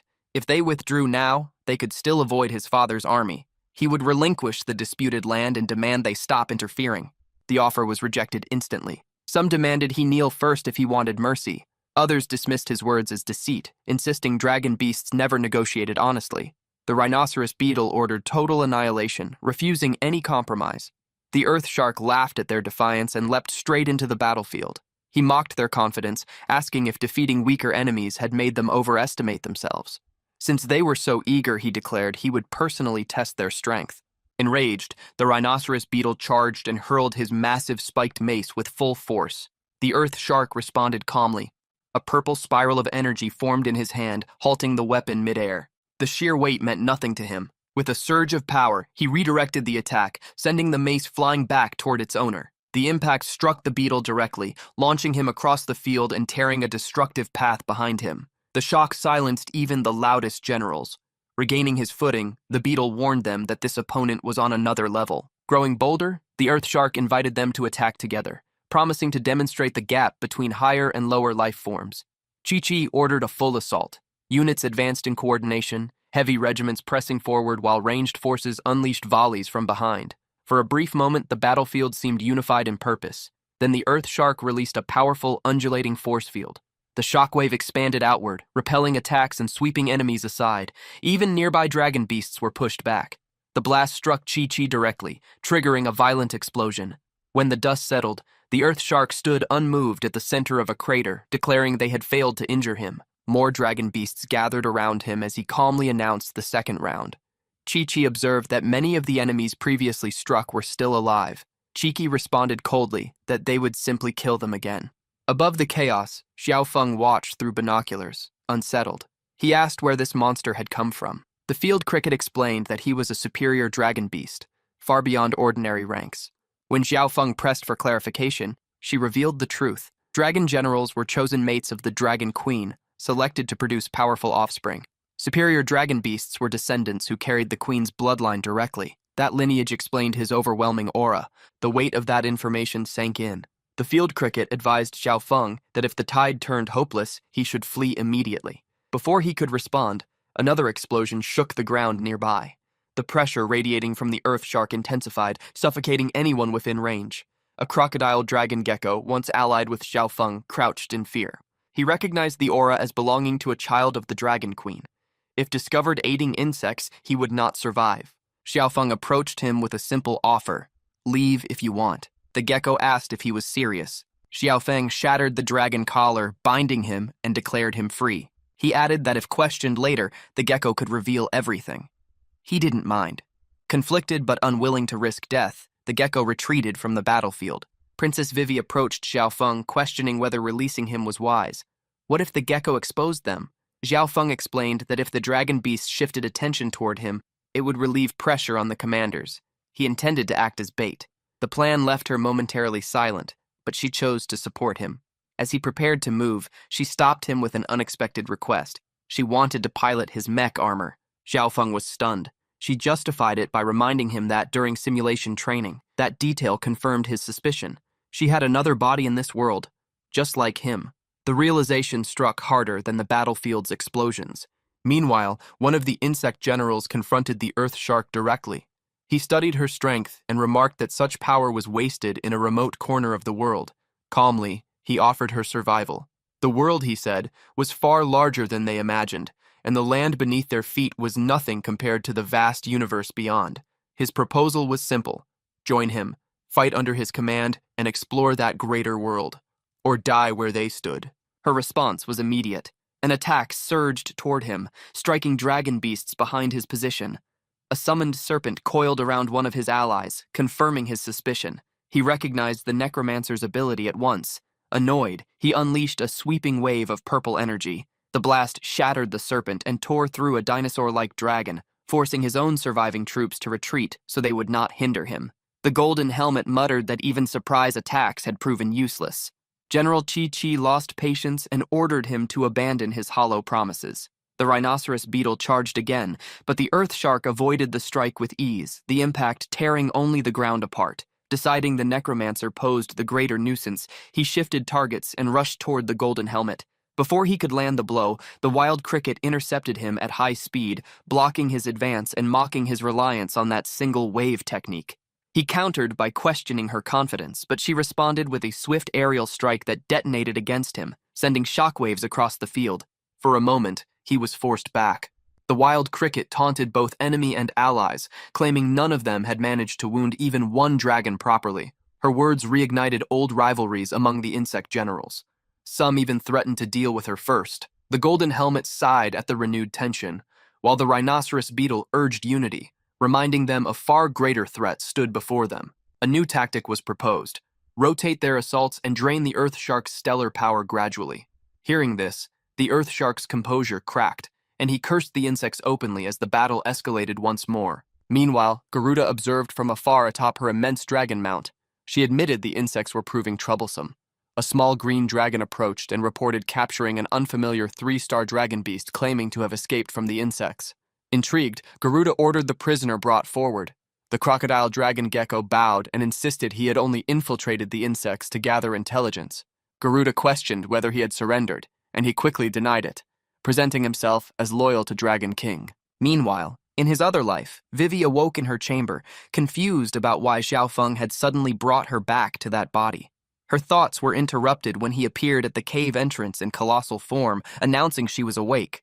Startled, she demanded confirmation it was truly him and accused him of scaring her. He explained briefly that after becoming Insect King, he gained the ability to swap between 2 spaces. Details would come later, he said, but urgent matters required attention. Holding her securely, he revealed his next move. Instead of relying solely on patched armor and weak troops, he planned something bolder. The Dragon King's recovery was near, making the region dangerous, so he intended to act first, consume the Dragon King's flesh, strengthen everyone, and leave afterward. Vivi called the idea insane, warning of the risk if the monster awakened. He assured her it wasn't his first time and added that the meat enhanced strength and even improved one's skin. That final argument caught her interest. Convinced of the benefits and framing it as a sacrifice for the greater empire, she agreed. Soon after, at the insect stronghold, Xiaofeng stood before the restrained Dragon King. He observed that more flesh had grown since the last encounter. Suddenly, a dark aura erupted from the Dragon King's body, and a monstrous voice demanded to know who had damaged him. The aura expanded violently, threatening to tear apart the culprit. Xiaofeng froze, questioning whether it was an illusion. Time was short. He raised his serrated blade and began cutting quickly. Outside, a little moth heard the disturbance and rushed into the tent, warning that dragon beasts were approaching. Xiaofeng, irritated that the Dragon King's head was difficult to cut, stopped and confirmed her report. She noticed the blood on his clothes and asked what he was doing, but he dismissed the concern and ordered her to gather everyone immediately. He would join them soon. Once alone, he examined the severed head and decided there was no time to process it properly. Since little meat remained, he carried it outside and tossed it far toward the mountains. That way, no insect would realize whose flesh had been prepared. Meanwhile, Garuda led her troops into the abandoned camp. The crocodile dragon gecko hurried ahead, insisting this was the place. One of the dragons glanced around at the empty tents and questioned where the insect beasts had gone. Garuda turned coldly to the gecko and demanded to know where the Insect King was. The gecko faltered and suggested he might have fled. That answer only deepened her suspicion. Far away on a hilltop, Xiaofeng observed the scene. Despite everything, the gecko had done his part. What surprised Xiaofeng more was the presence of 2 additional 5-star dragons accompanying Garuda. Since they had come this far, he decided they would not leave easily. At his signal, archers lined up behind him. A volley of fire arrows soared through the sky and descended upon the camp, igniting the tents in an instant. Flames spread rapidly, and Garuda realized too late that it was an ambush. As confusion broke out among the dragons, Xiaofeng ordered his forces to move. They were to cut off retreat and capture the enemy. At that moment, the mecha armor descended from the sky. Xiaofeng called out in relief, noting that Vivi had arrived at the perfect time. She noticed he had been tied to a tree by his own subordinates as part of the deception, and found the situation ironic. He asked her to untie him quickly, which she did without difficulty. Once freed, he asked how the armor felt under her control. She replied that piloting it was simple and teased him for failing to defeat even a single 4-star dragon despite possessing such equipment. As they flew over the terrain, she remarked that building the armor from scrap was impressive and asked why he hadn't attempted a 6-star version. Xiaofeng explained that armor beyond 5 stars required strict compatibility. Forcing it would damage the body and render it useless. When they looked down into the valley, the battle had already begun. Xiaofeng muttered that they were late. On the battlefield, Li charged with her halberd and struck a smaller dragon beast with a powerful slash. The blow landed cleanly, but the creature absorbed most of the damage. Its natural abilities allowed it to reduce incoming force and regenerate quickly. Unaware of this, Beely attacked again with full strength. The explosion looked decisive, yet the dragon remained standing. It retaliated with an impact reflection cannon, firing a blast that sent her flying across the field. Elsewhere, the dung beetle rushed another dragon beast and delivered a heavy punch. The enemy evaded with surprising speed, circling him at high velocity before landing a precise strike to his back. He raised his arms to block, but the impact drove him into the ground, leaving him temporarily pinned.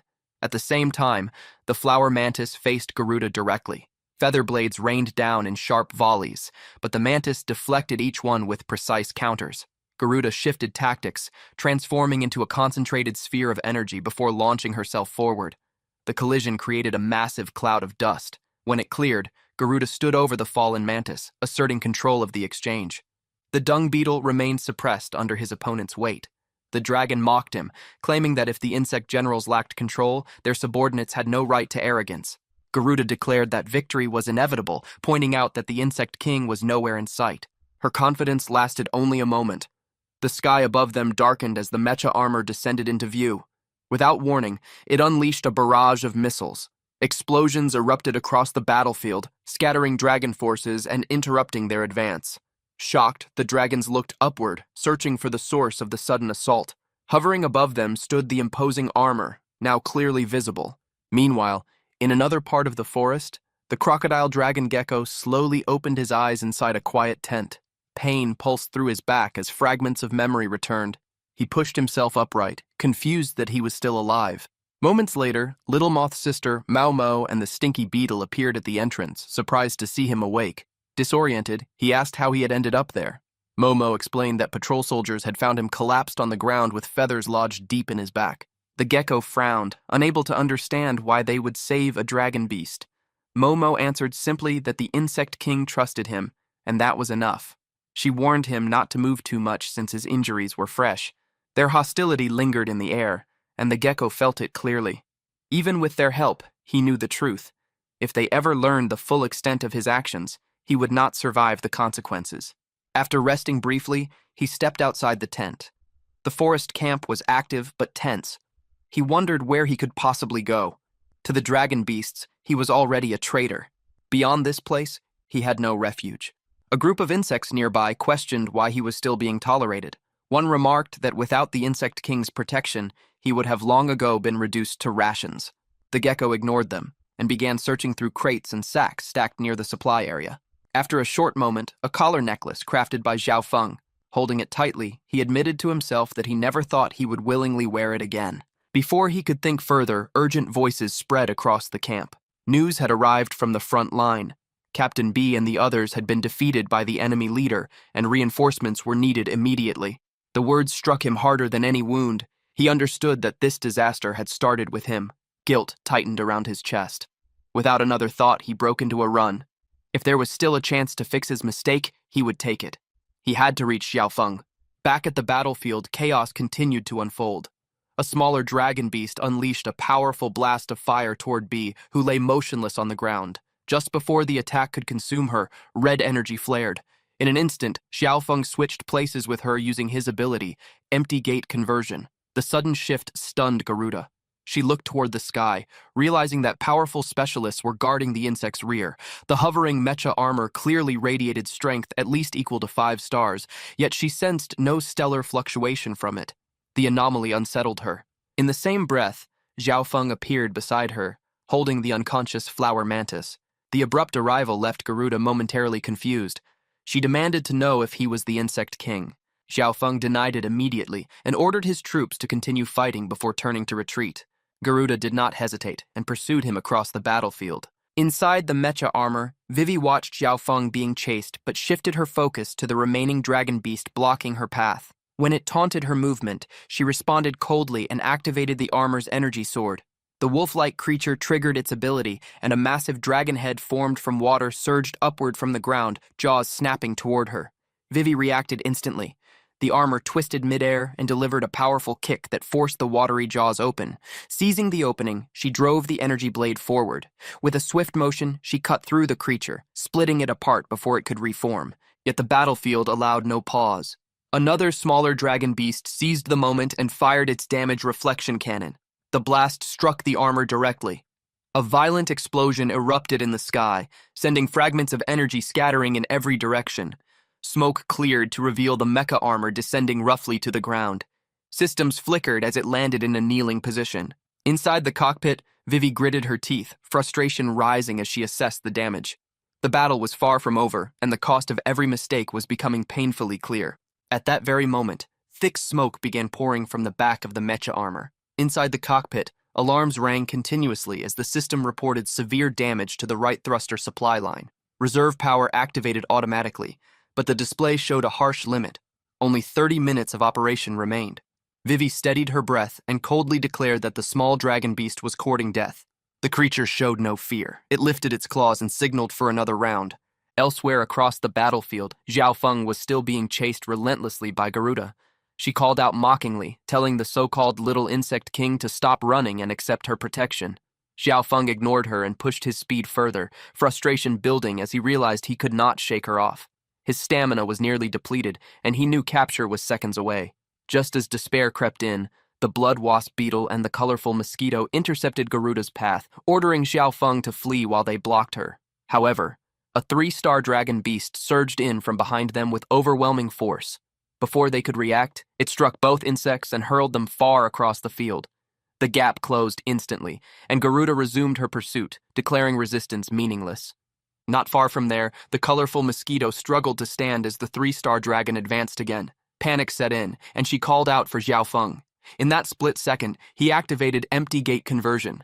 The 3-star dragon abruptly switched places with him and found itself charging blindly through the air. Garuda barely registered the shift before a massive shadow fell over her.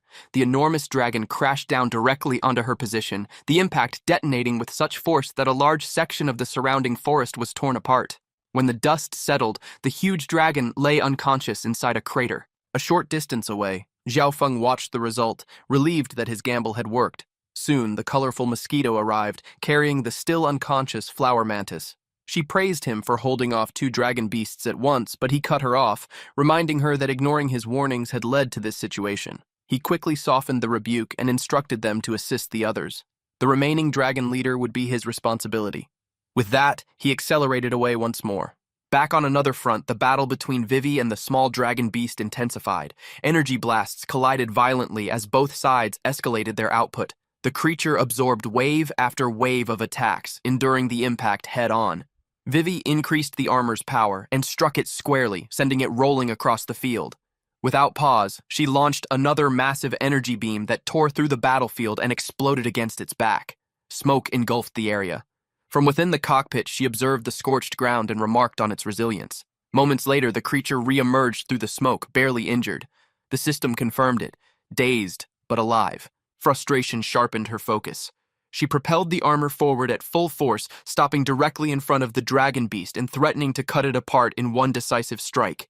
The creature covered its head instinctively and shut its eyes, but the attack never came. Inside the cockpit, Vivi suddenly realized she could not move. The alarms grew louder as the system announced total energy depletion. Hibernation mode initiated automatically, and an emergency separation protocol was recommended due to pilot risk. She ordered the armor to respond, but the controls were dead. The small dragon beast wasted no time. It drove a powerful punch into the immobilized armor's arm, tearing it off completely. The detached limb crashed into the distance as the creature leapt onto the powerless frame and began ripping it apart piece by piece. Sparks flew inside the cockpit while flames licked across damaged panels. Trapped within, Vivi called out desperately for Xiao Feng. Far away, Xiao Feng sensed the danger and accelerated toward the battlefield, activating his dragonfly mosquito speed mode. He closed the distance rapidly, but the velocity became uncontrollable. Ahead of him, the small dragon beast opened its mouth, gathering a massive energy wave aimed at the helpless armor. Xiao Feng realized he would not be able to stop in time. Suddenly, the ground trembled. A massive figure burst upward between them. The crocodile dragon gecko emerged with explosive force, declaring that if the creature wanted to harm Xiao Feng, it would have to pass through him first. Without hesitation, he launched a powerful kick straight into the small dragon beast. The blow sent it flying across the battlefield, its charged attack misfiring into the... With the force of the explosion, the small dragon beast was blasted deep into the earth, vanishing beneath shattered ground and rising smoke. Garuda reacted instantly, accelerating into the sky and scanning the battlefield for the Insect King. For a moment, she could not locate him. Her attention then shifted to the center of the blast. As the smoke thinned, a massive crater came into view, stretching far wider than she expected. She hovered in stunned silence, calculating the destructive scale. This was no ordinary 5-star strike. At minimum, it carried the force of a 6-star attack. Realizing she had underestimated her enemy, she felt a surge of anger at the hidden abilities the Insect King had concealed. Still, she chose caution over pride. A wise dragon avoids unnecessary loss. With that thought, she withdrew at high speed, silently vowing that this humiliation would be repaid with interest. As Garuda departed, the main confrontation raged on elsewhere. The strongest insect generals were locked in battle against the land shark, the dragon general's son. Growing impatient with their resistance, he unleashed a violent surge of energy and ordered them to clear his path. His body began to shift as he attempted to reveal his true form, but a concentrated beam struck him directly, launched by the generals in a desperate effort to halt his transformation. The interruption failed. He stepped forward heavily, cracking the ground beneath his feet, and a thick purple aura wrapped around him. He declared that he would tear them apart himself. The golden-helmeted general responded by summoning additional beasts to overwhelm him, mocking his arrogance and suggesting his power was fading. The land shark dismissed the provocation. He announced that he would display the invincible body inherited from Tao Shen. In an instant, he seized 2 summoned creatures by the head and slammed them together with crushing force. Their bodies fell lifeless. Without hesitation, he crushed one skull completely, scattering remains across the battlefield. From a distance, the necromancer general froze in panic, realizing his final 5-star corpse puppet had been destroyed. Field Cricket advanced next, remarking that his true form was grotesque. She moved like a streak of pink lightning, delivering a supersonic slash across his back. The land shark spun and countered, but she evaded with rapid footwork. Within seconds, he adjusted to her speed and struck her with a heavy side blow, claiming he could now see every movement she made. The impact sent her flying across the ground. Her agility alone would not suffice. Immediately, the rhinoceros beetle stepped in. With tremendous effort, he tore a massive chunk of earth free and lifted it overhead. He ordered the others to clear the path and hurled the colossal rock directly at the land shark. The dragon warrior watched with calm disdain, commenting that brute strength alone would not defeat him.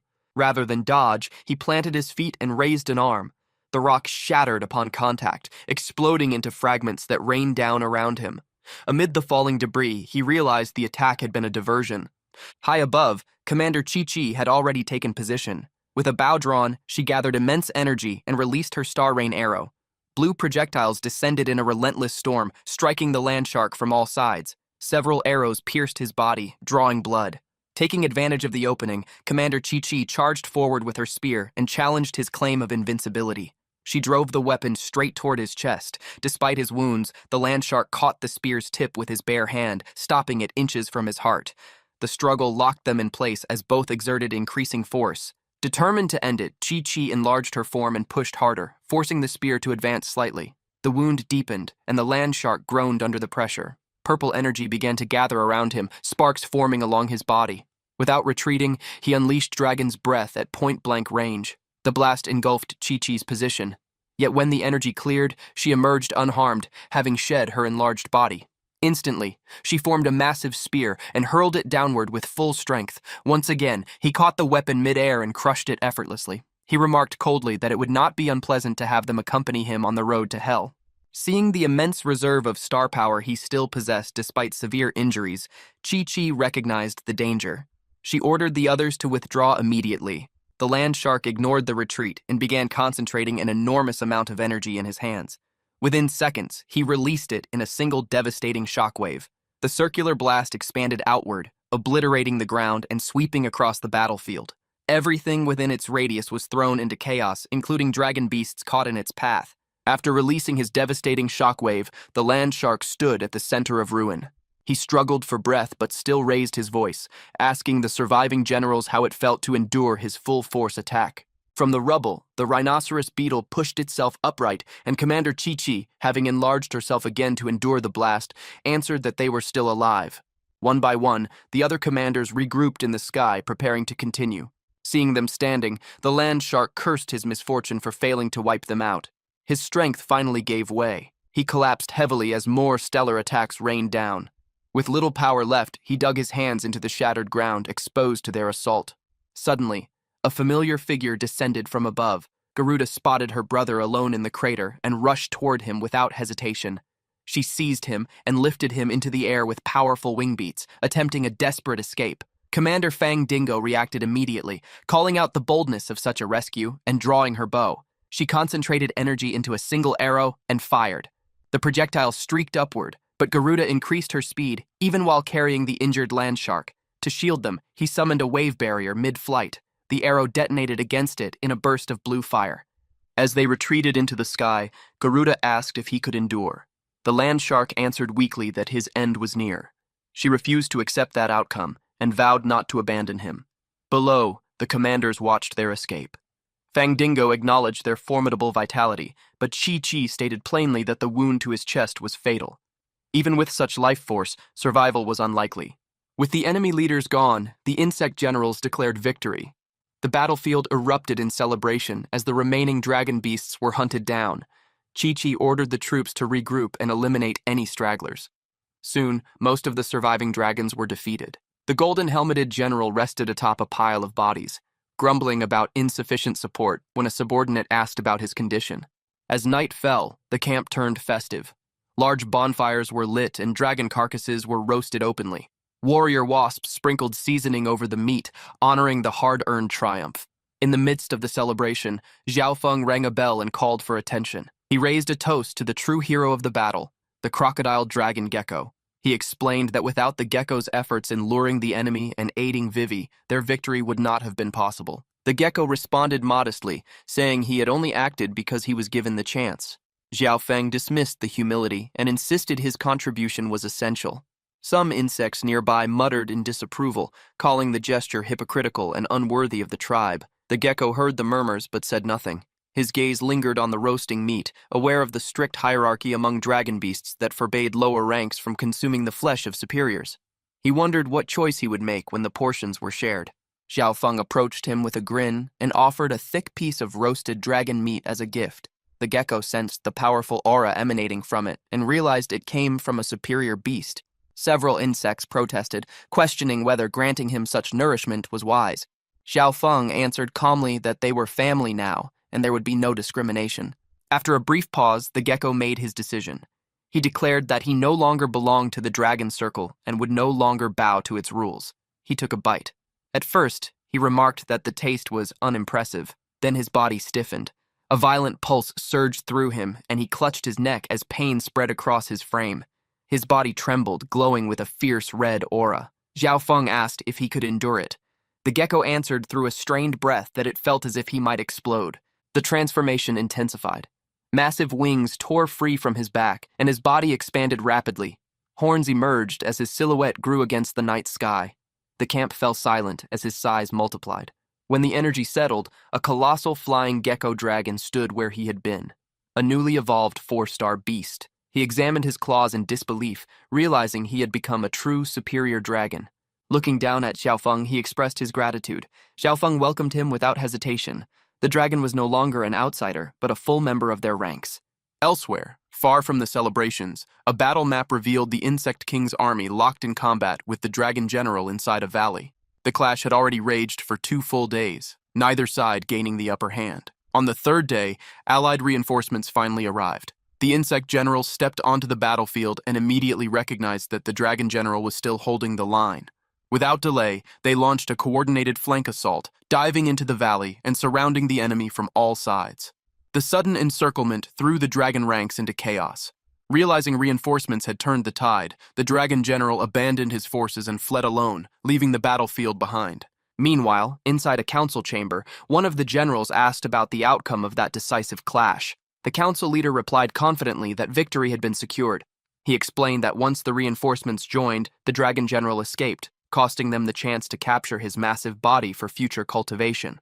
Xiaofeng cut in, questioning why anyone still cared about enemy flesh when their most important territory had been reclaimed. The Wasp Queen then shifted the discussion to spoils of war, announcing that the Wasp clan would hand over all their gains to Xiaofeng. She declared he was now a qualified king and could no longer remain hidden in a remote forest. Lingling, the queen of the drone clan, followed by offering half of her clan's spoils, casually adding that she hoped he would spend more time with Vivi. The remark left Xiaofeng flustered, but before he could respond, other generals pledged subjects and manpower, insisting the new territory would require support. Overwhelmed yet pleased, Xiaofeng accepted as congratulations filled the hall, while the three council leaders quietly regretted their earlier offenses toward the queens. Soon after, outside the hall, Mama Wasp praised Xiaofeng for his role in the battle. He downplayed his contribution and mentioned that everything was thanks to the people of his city. The mention of a city caught her interest. Xiaofeng explained they had already built one in the forest, not as grand as Sky Island, but stable and self-sufficient. Intrigued, she expressed a desire to see it, and he informed her it was only half a day's flight away. Meanwhile, in that growing settlement, Gecko continued overseeing construction, instructing workers where to secure foundations. Suddenly, a group of warrior wasps appeared and accused the dragon gecko of trespassing in insect territory, preparing to attack. Before anything escalated, Xiaofeng intervened and stopped them. The wasp queen questioned his decision, reminding him that dragon beasts were enemies. Xiaofeng clarified briefly that the gecko was now his subordinate. He admitted he had once intended to use him as bait, but loyalty had formed instead. The explanation impressed the queen, who acknowledged his unusual ability to recruit even former foes. Shortly after, they entered the city. The wasp queen observed that its growth in just a few months was remarkable. Citizens approached with offerings, but Xiaofeng declined and told them to keep the fruits for themselves. The queen noted how beloved he seemed, though he modestly redirected the praise. At that moment, Vivi appeared, calmly directing workers to place certain items aside before ordering her luggage moved into a nearby house. The wasp queen recognized her at once and asked what she was doing there. Vivi greeted her respectfully and implied she would be staying for some time. Finally, Xiaofeng returned to his workshop only to find his belongings moved outside. Confused, he asked why his tools had been removed. Vivi answered simply that she needed the space if she was going to live there. He protested immediately, saying he had not agreed to this arrangement. The wasp queen stepped in and settled the matter at once, reminding everyone that Xiaofeng was still an immature boy. Meanwhile, the wasp queen looked over Xiaofeng's troops and said she was relieved to see so many capable subordinates under his command. She then told Vivi to take good care of him in the future. Vivi agreed without hesitation, leaving Xiaofeng stunned as he wondered if this was an arranged marriage. He admitted he did not dislike her, yet the thought of her also being a princess complicated things in his mind. The queen congratulated him on his rapid growth, but quickly questioned whether he had used some special shortcut to gain such strength. His silence gave her the answer she needed. She warned him that his power felt rushed and unstable, more like borrowed stellar force than true mastery. Even so, she acknowledged that he had chosen a strong ally. Shifting her attention, she addressed the Mantis General, recalling their earlier meeting in the palace. After receiving confirmation, she praised the Mantis for controlling her strength so swiftly and predicted that the Mantis clan would achieve great things again. She then turned to all of Xiaofeng's leaders and reminded them that their king's fortune depended on their loyalty. She entrusted them with protecting his new nation and maintaining peace. The commanders responded in unison, accepting the responsibility. With that, the queen and her attendants departed. Watching her leave, Xiaofeng quietly reminded himself that they still had to become stronger. Elsewhere, inside a dragon cave, another Vivi asked Xiaofeng whether their repeated encounters meant they were truly meant to be together. Focused on his work, he replied that they were already always together. She insisted it was destiny, but he brushed it aside, pointing out that survival came first. Outside, dragon beasts surrounded the area, and delay meant death. Vivi entered the repaired armor, and Xiaofeng confirmed the systems were stable. The towering mech, known as the Princess of the Night, stood fully restored. Relief was brief, as she reminded him of the countless dragon beasts waiting beyond the cave. She questioned whether 2 armors were enough to break through. From within his own mech, Xiaofeng revealed a cylindrical device placed nearby. It was not an ordinary missile, but his trump card, the Mountain Awakener. He explained that they were inside a dormant volcano filled with high-pressure lava, and activating it would throw the dragons into chaos. The eruption would become their cover. Vivi immediately understood the scale of the plan. Without wasting time, they launched the device. Moments later, the volcano erupted violently. The explosion shook the region, waking the massive guardian dragon stationed outside. Smaller dragon beasts panicked and fled as lava and debris poured outward. The guardian hesitated, remembering the Dragon King was still inside. Amid the confusion, the 2 Mecha armors advanced through falling rubble. A smaller dragon tried to follow them, but Xiaofeng cut it down with an energy blade. The surrounding beasts stared in confusion at the sight of human-made war machines inside their territory. The Princess of the Night moved first, cutting through enemies blocking the path. Xiaofeng activated his thrusters and shoulder cannons, blasting apart obstacles and clearing a route. Falling rocks crushed several dragon beasts, widening the opening. With the path secured, the two armors accelerated toward the surface. Xiaofeng confirmed the plan was proceeding as expected. Once they escaped the atmosphere, they would be safe. They burst from the crater in a trail of smoke, only to find the sky filled with a massive swarm of flying dragon beasts.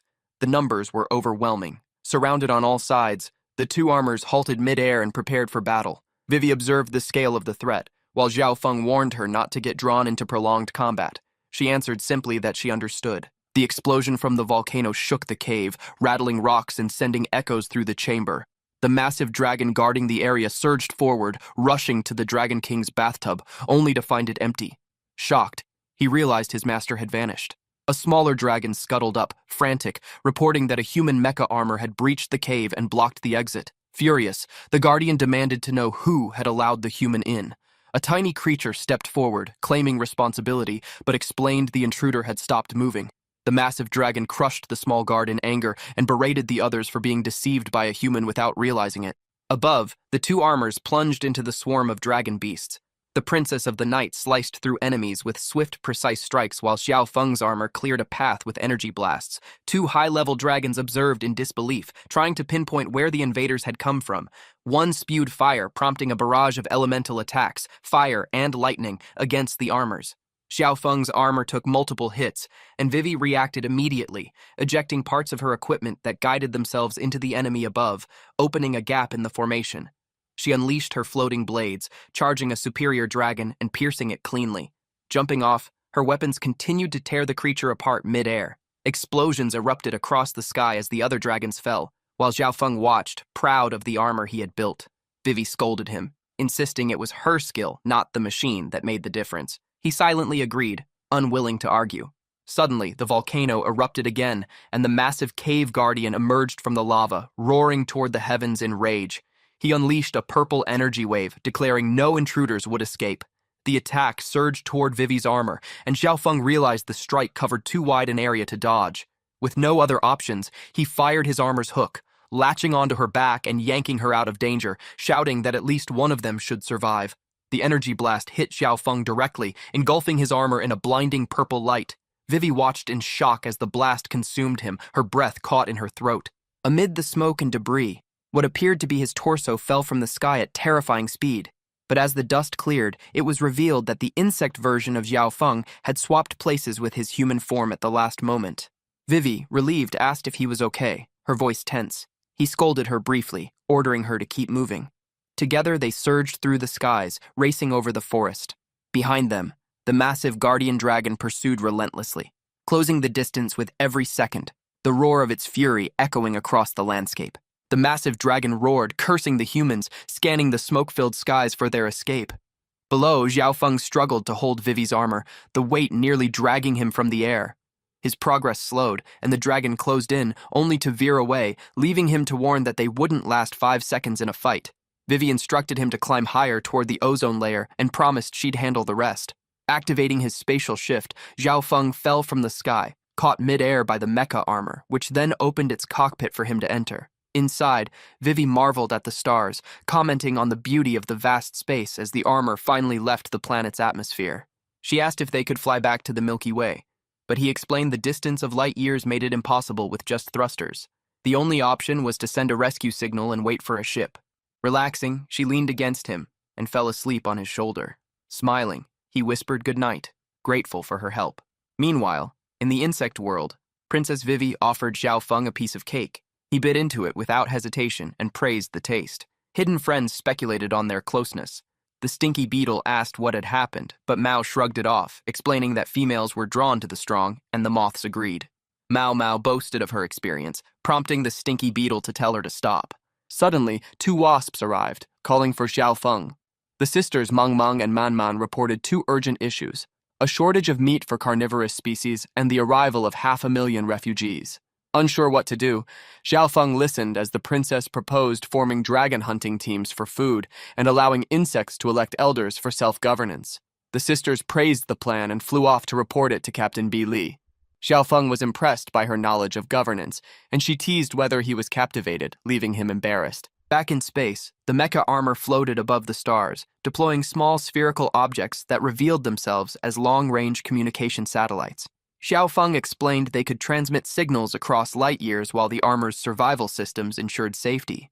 Excited, he discarded his clothes, ready to relax, only for Vivi to pick them up. She found a small red book he had dropped and, curious, opened it to discover his goal of marrying a wife, leaving her stunned. Xiaofeng steps out after finishing his bath, water, and casually asks if she plans to bathe too. The princess tells him she will take her bath later. His eyes fall on his clothes in her hands, and he asks why she is holding them. She explains that she found them on the floor and was afraid they would get dirty. She presses the folded clothes lightly against his chest before handing them over. He accepts them, quietly thinking how strange and unfamiliar this feeling is. Wang reflects inwardly that this must be what it feels like to have a wife, a warmth spreading through him. For the first time, he understands why so many men long for marriage. She lies down beside him, glancing at his shorter frame and wondering where such strength comes from. She reminds him that in the Galactic Empire, only someone with at least a first-class Viscount title and real territory can marry into royalty. She offers to help him secure a higher position, but tells him that earning the noble title itself will be his own battle. He thanks her sincerely, determination quietly taking root in his heart. A few months later, time rushes forward in a sudden flash. The quiet moments fade, making way for ambition, change, and the next chapter of their fate. Border Patrol's 7,414th Squadron locates the source of a distress beacon drifting in deep space. Several spacecraft converge on the galactic relay station Orion, a 3,375, a sprawling orbital structure. A landing party arrives at a massive docking bay as a walkway extends to a waiting vessel. Lekay was happy to see the princess safe. Lekay stops the young man, shocked he's still alive. Lee Ke bows and apologizes for failing to protect the princess. She dismisses it, saying she wasn't to blame. After that, Lekay grips his shoulder, detaining him for questions. Xiaofeng says he survived because of the soldier, but the princess steps in and tells Lee Ke to stop. She officially declares that Xiaofeng is now one of her own people. Xiaofeng stands before the mirror, quietly examining how the new royal outfit sits on him, measuring its look and feel in silence. Princess Vivi asks how the fit looks on him, her tone light but observant. He admits it looks good, though inwardly he misses his old battle gear, the kind that could withstand real punishment. Lekay questions the princess's decision, implying that recruiting him so quickly may be reckless. Vivi calmly makes it clear that this choice is not about repaying a favor, but about recognizing his true worth. She calls Wang forward with quiet authority. Vivi introduces Lekay as her strongest warrior and suggests a sparring match to test his capability. Lekay accepts without hesitation, clearly confident in her superiority. The scene shifts to a large, reinforced combat and testing chamber built specifically for controlled battles. A technician explains that the room is fully equipped while presenting a selection of custom-made melee weapons. She subtly suggests that someone ordinary would have better chances using a firearm instead of a blade. Wang calmly chooses a blade, showing confidence in his preferred fighting style.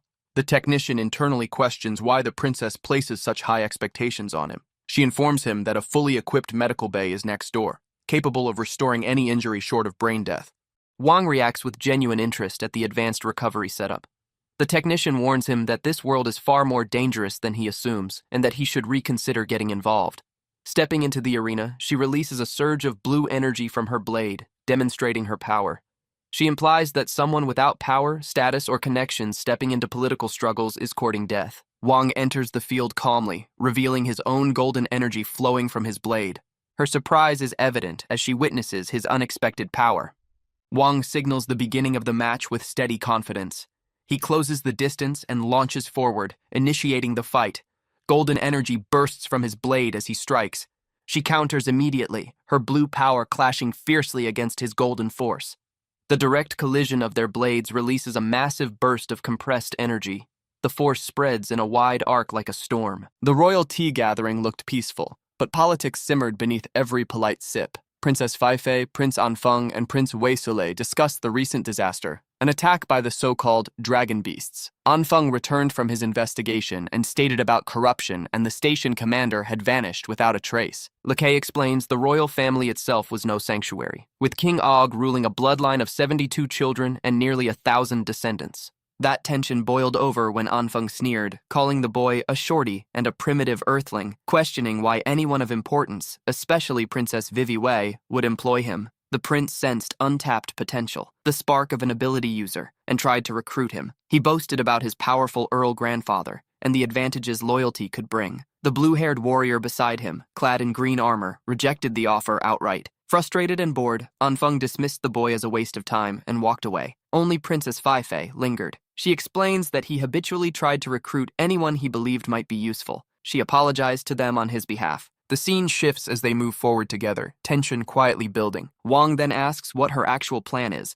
as her royal status doesn't grant her as King Og has been completely destroyed. Then she turns to Xiaofeng, grabbing his hands and offering him a staggering 100 million to help her. Xiaofeng vows to build her the best fleet ever before heading off to begin the task. After escaping the dragon beasts, she secretly investigates his background and uncovers a surprising truth. He is a student of a legendary professor. She smirks at the irony. If others had seen his potential, he wouldn't be hers now. The scene shifts as they arrive at Warship Supply Depot. Designation, Orion. The group is greeted by an elven attendant who explains the station's services, ranging from ship sales to crew recruitment. The attendant takes them to her way. Xiaofeng begins browsing the inventory. High-end models like the Maigu Class H-22 go for 55 million, while even older or off-brand atmospheric-capable ships like the Qiying T-551 cost 47 million. When he asks for battle-damaged or older models, the prices still hover around 34 million, far exceeding their budget for a full fleet. He asks her to take him for more transport ships for modification. Frustration mounts as the reality of their limited funds sinks in. He calculates that they can only afford 3 medium warships, or 5 if they modify transports. Xiaofeng suggests buying transports first,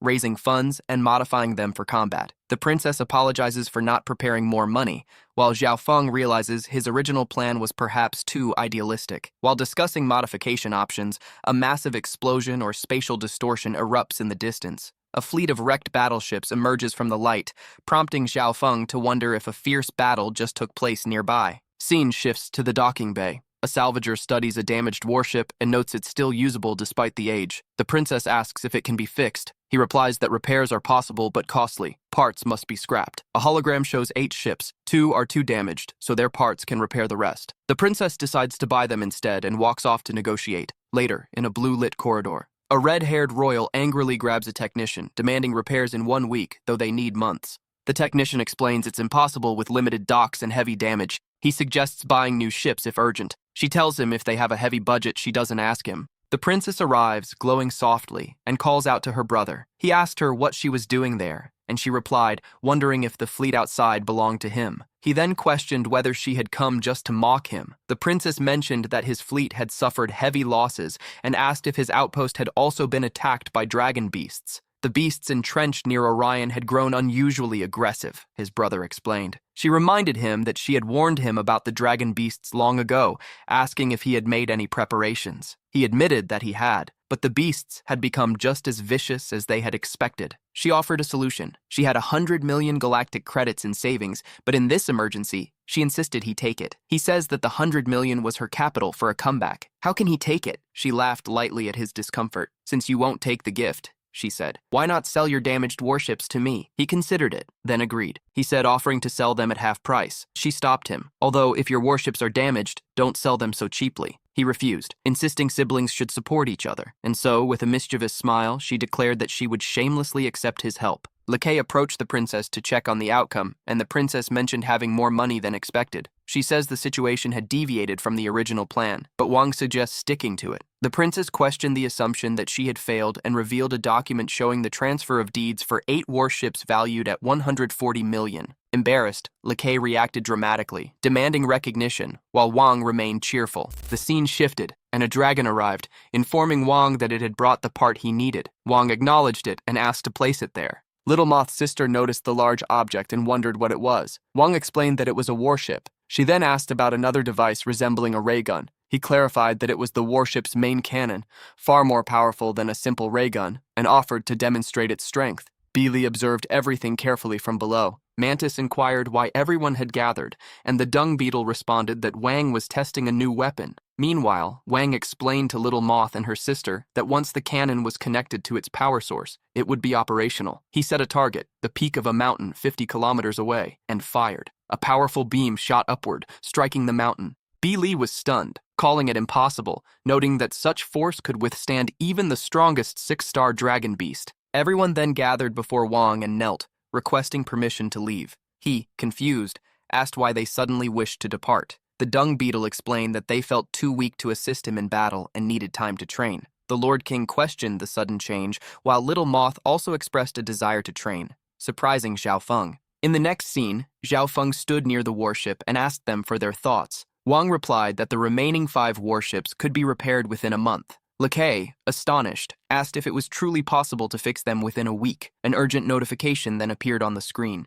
The news reported a full-scale invasion of the Orion system by cosmic beast swarms and announced the mobilization of all available warships to counter the threat. Participation in the campaign would earn imperial recognition, including titles and land rewards. A bystander reacted with a dramatic gesture, signaling defiance against the invading forces. A massive dragon beast lies dead. A winged harpy demands her revenge, questioning the dragon man's month-long delay. He admits his wounds have healed, but claims this stolen body is too weak for his true power. He laments the slow recovery without Dragon Spring elixir. The dragon man turns away. He states the impossibility of wiping out the insect beasts alone without his army, regardless of his individual strength. The harpy accuses him of being a liar. Then the harpy lunges, clawing at his head. She screams for him to return her brother's body. The dragon man remains calm, asking if she realizes the futility of her actions. The dragon man grabs her leg and flips her upside down. He calls her unreasonable. She screams liar again as she hangs helpless in his grip. He flings her away, ordering her to get off him. He promises to seek her revenge only when success is guaranteed. The girl spirals through the air as he turns his back. The dragonkin discovers massive depressions in the earth, questioning if they are the tracks of a dragon beast, only for his companion to realize with a shock that these belong to her father. Tension turns into bickering as the harpy demands they move quickly, hopping onto the dragonkin's shoulders despite his annoyance at being used as a mount. She mocks his pettiness, comparing him unfavorably to her brother. The scene shifts to a massive dark silhouette of the Dragon Queen looming over a kneeling blue beast, barking that he is a worthless scrap. The battered blue beast grovels before the queen, desperately pleading that his defeat by a sudden attack was only due to prior injuries. A blue lightning crackles through the air as the Dragon Queen strikes and announces that his title of Dragon General is revoked. The massive meteorological dragon, weighing 12 million tons, stares down at her victim, while the disgraced general can do nothing but offer his pathetic thanks for her mercy. Violent bolts of electricity rain down on the cowering beast, searing the ground and sealing his public humiliation. The Dragon Queen's gaze sharpens, and she threatens to kill whoever is hiding if they do not reveal themselves immediately. The Dragonkin and the Harpy watch from the shadows in terror, realizing their father is the one being tortured. The quiet night suddenly broke when the glowing blue dragon shocked after feeling someone watching it. The dragon felt trapped and worried because it sensed another presence nearby. Then the secret broke. She suddenly realized it was the legendary Star Dragon King. After the dust settled, things became messy. Garuda was blamed, but a winged girl defends him, claiming it wasn't her father. The Azure Dragon declares the king has crossed the line and demands he return to his domain or face all-out war. The Star Dragon King clarifies he has no interest in their world. He only wishes to use their dimensional passage to leave. Suddenly, the scene erupts into combat with massive named attacks, cinnabar blasts, and cataclysmic gale. Despite the explanation, the dragon's forces launch a massive coordinated assault. The Star Dragon King dismisses the attackers as small fry and prepares to repel the combined magic. The Sky Beasts descended for the kill, declaring the ultimate sentence of death. As the smoke cleared from the massive explosion, the Star Dragon King remained unfazed. He uttered a cold challenge. Is that all? As the smoke clears from the huge explosion, the attackers stare in shock, wondering if he has already been reduced to ash. Sensing the change in the atmosphere, the leader of the attackers urgently warned his team. It's the Dragon King. Don't let your guard down. The counterattack struck instantly, unleashing a surge of purple energy. Enraged, the massive beast descended with a murderous die, ignoring the desperate cries from below. The king just laughs, welcoming the challenge for a warm-up as he turns the behemoth into a decent punching bag with a brutal high-speed barrage. Seeing the small fry are helpless, the king turns to the Dragon Queen to propose a negotiation, warning that further fighting only benefits outsiders. Then, a massive blue reptilian creature is seen from behind, thrown or slammed down by the Dragon Queen and King in the upper right watch in shock and fear. Then the scene shifts, a fleet of purple spacecraft arriving in the target star sector. The lead ship detects strong life readings and a large concentration of dragon-type organisms nearby. A crowned commander orders the fleet to ignore the signals and proceed with atmospheric entry immediately. Armored soldiers clash with massive beast-like creatures on a wide, grassy plain. Lakay reflects on how the planet is entirely inhabited by enormous beasts. The scene shifted to nighttime at the forward base. The princess returned to Xiaofeng, and he welcomed her back. He asked whether the mission had gone smoothly, and she replied that it had, adding that they would be able to stay together for a few days. Lakay remarked that it was finally time for the princess to relax. Xiaofeng, however, questioned why she seemed so excited lately and noted that her behavior had been unusual. He then teased that she must be eager to climb the ranks in order to marry her sweetheart. The princess reacted with mock surprise, suggesting that everything he did was for love and calling him an ambitious schemer. The training grounds were eerily empty. No moth platoon, no Sister Fengli's crew, nothing but silence where harvest chaos once reigned. The princess explained, after the cannon demonstration, everything changed. The insect kings were shaken, and now every unit had been thrown into brutal, non-stop training under their generals. Up in the mountains, drills were in full swing, hard, relentless, no room for weakness. The soldiers pushed massive boulders up steep slopes, muscles burning, wills being tested. Then things went wrong. A warrior slipped, a cry, a moment of panic. The boulder he'd been pushing wobbled and dropped. One became many. Rocks thundered downhill, smashing into the ranks. Shouts erupted. "Run!" as soldiers scattered, trying to dodge the unstoppable avalanche of training weights. The scene shifted to a high-speed pursuit through the dense forest, where the intensity of the training reached a new level. Several insect warriors had finally caught up to their target, shouting orders to surround her at all costs. However, the pink-clad warrior remained unfazed, dismissing their efforts as naive before unleashing a powerful energy strike that sent her pursuers reeling. She mocked their simple movements and obvious trajectories. Meanwhile, in a quieter part of the clearing, a young moth trainee approached Sister Chiki with a look of uncertainty. The little one questioned whether such grueling training would truly make her stronger. Sister Chiki replied that anyone unhappy with her methods was free to leave, as no one was stopping them. The young trainee quickly doubled down, pleading to be trained as hard as possible in order to become strong like Chiki. Sister Chiki simply brushed off the flattery, telling the small warrior to try again in 500 years. As the lesson continued, Chiki emphasized a core truth for their kind. For an insect warrior, it is absolutely crucial to understand and develop one's own unique abilities. The red dragon beast bolted across the sunlit meadow, panting in terror as a muscular swarm of insects chased him. He begged them to stop, but the leader only ordered him not to flee. Desperate and trembling, the dragon finally spotted his allies and screamed for help. The insects remained stoic, insisting they had no choice. The humor vanished when Xiaofeng noticed something troubling. The usual dragon beast activity along the border had disappeared. It was a bad sign. Sensing an impending attack, she decided to consult the other insect kings. The scene shifted to a meeting between them, where the size of the dragon conflict hung heavy in the air. A senior queen emphasized that defense was their absolute priority and warned that they must prepare for the worst-case scenario. His subordinate quickly doubled down, affirming his understanding. "I understand, Mother." Meanwhile, in a quieter part of the clearing, the small dragon beast being served by common bugs, he complained about the lack of meat in his diet, mocking the too much service of his insect attendants. The peaceful atmosphere was interrupted when Xiaofeng reappeared, noting that the dragon was living a far cushier life than he was. The dragon complains to Wang about not testing meat in months. Seeing an opportunity, Xiaofeng offered a deal. He would help him return, but first he had to perform a crucial task. The scene transitioned as two smaller dragons discussed Dragon King and Dragon Queen teaming up to seize a cluster of habitable planets. While one beast questioned if these humans were tough, the other dismissed them as tiny, palm-sized creatures, boasting that conquering them would be as easy as taking candy from a baby. They even joked about the culinary potential of these strange beings, wondering aloud if human things would taste any good. A large dragon suddenly appeared and ordered them to stop. A smaller dragon recognized it as a high-ranking dragon beast and informed it that they awaited instructions. The high-ranking dragon declared that it would accompany them and demanded to be led immediately.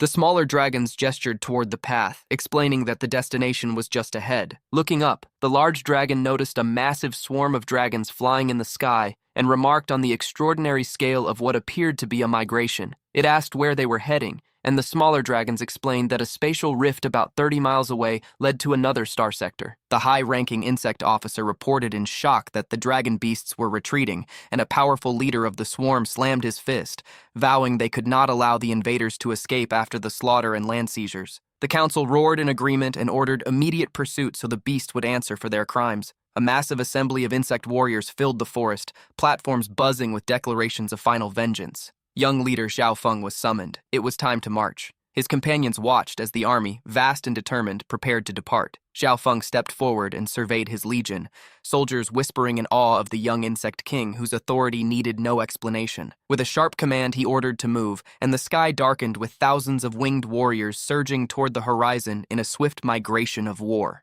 High in space, the coalition fleet's ships hovered while Chairman Jia celebrated the punitive expedition against the dragon beasts, claiming it served humanity's peace. The banquet was declared a casual gathering for introductions and relaxation, with no official matters to be discussed. The red-haired mercenary noted that mercenaries were mere wanderers of the battlefield, and the host acknowledged the remark. The red-haired girl suggested that Chairman Jia should look elsewhere, implying that she was not interested. He dismissed her remark, calling it foolish. Moving away from the gala, Chairman Jia met with Weiken to confirm that the final preparations were essentially complete. Weiken revealed that their secret army consisted of mechs originally belonging to the Galactic Empire. Surveying the massive rows of blue and white machines, Jia felt his grand ambitions were finally secured. He concluded by declaring his intent to become the supreme noble of the glorious Dragon Star system. The scene opens with a massive human warship looming over a desperate group of dragon beasts. In the chaos, several dragon beasts are seen fleeing across a burning plain, crying out for their lives. The perspective shifts to the aggressors. Chairman Jia, he smugly notes that with an army of this caliber,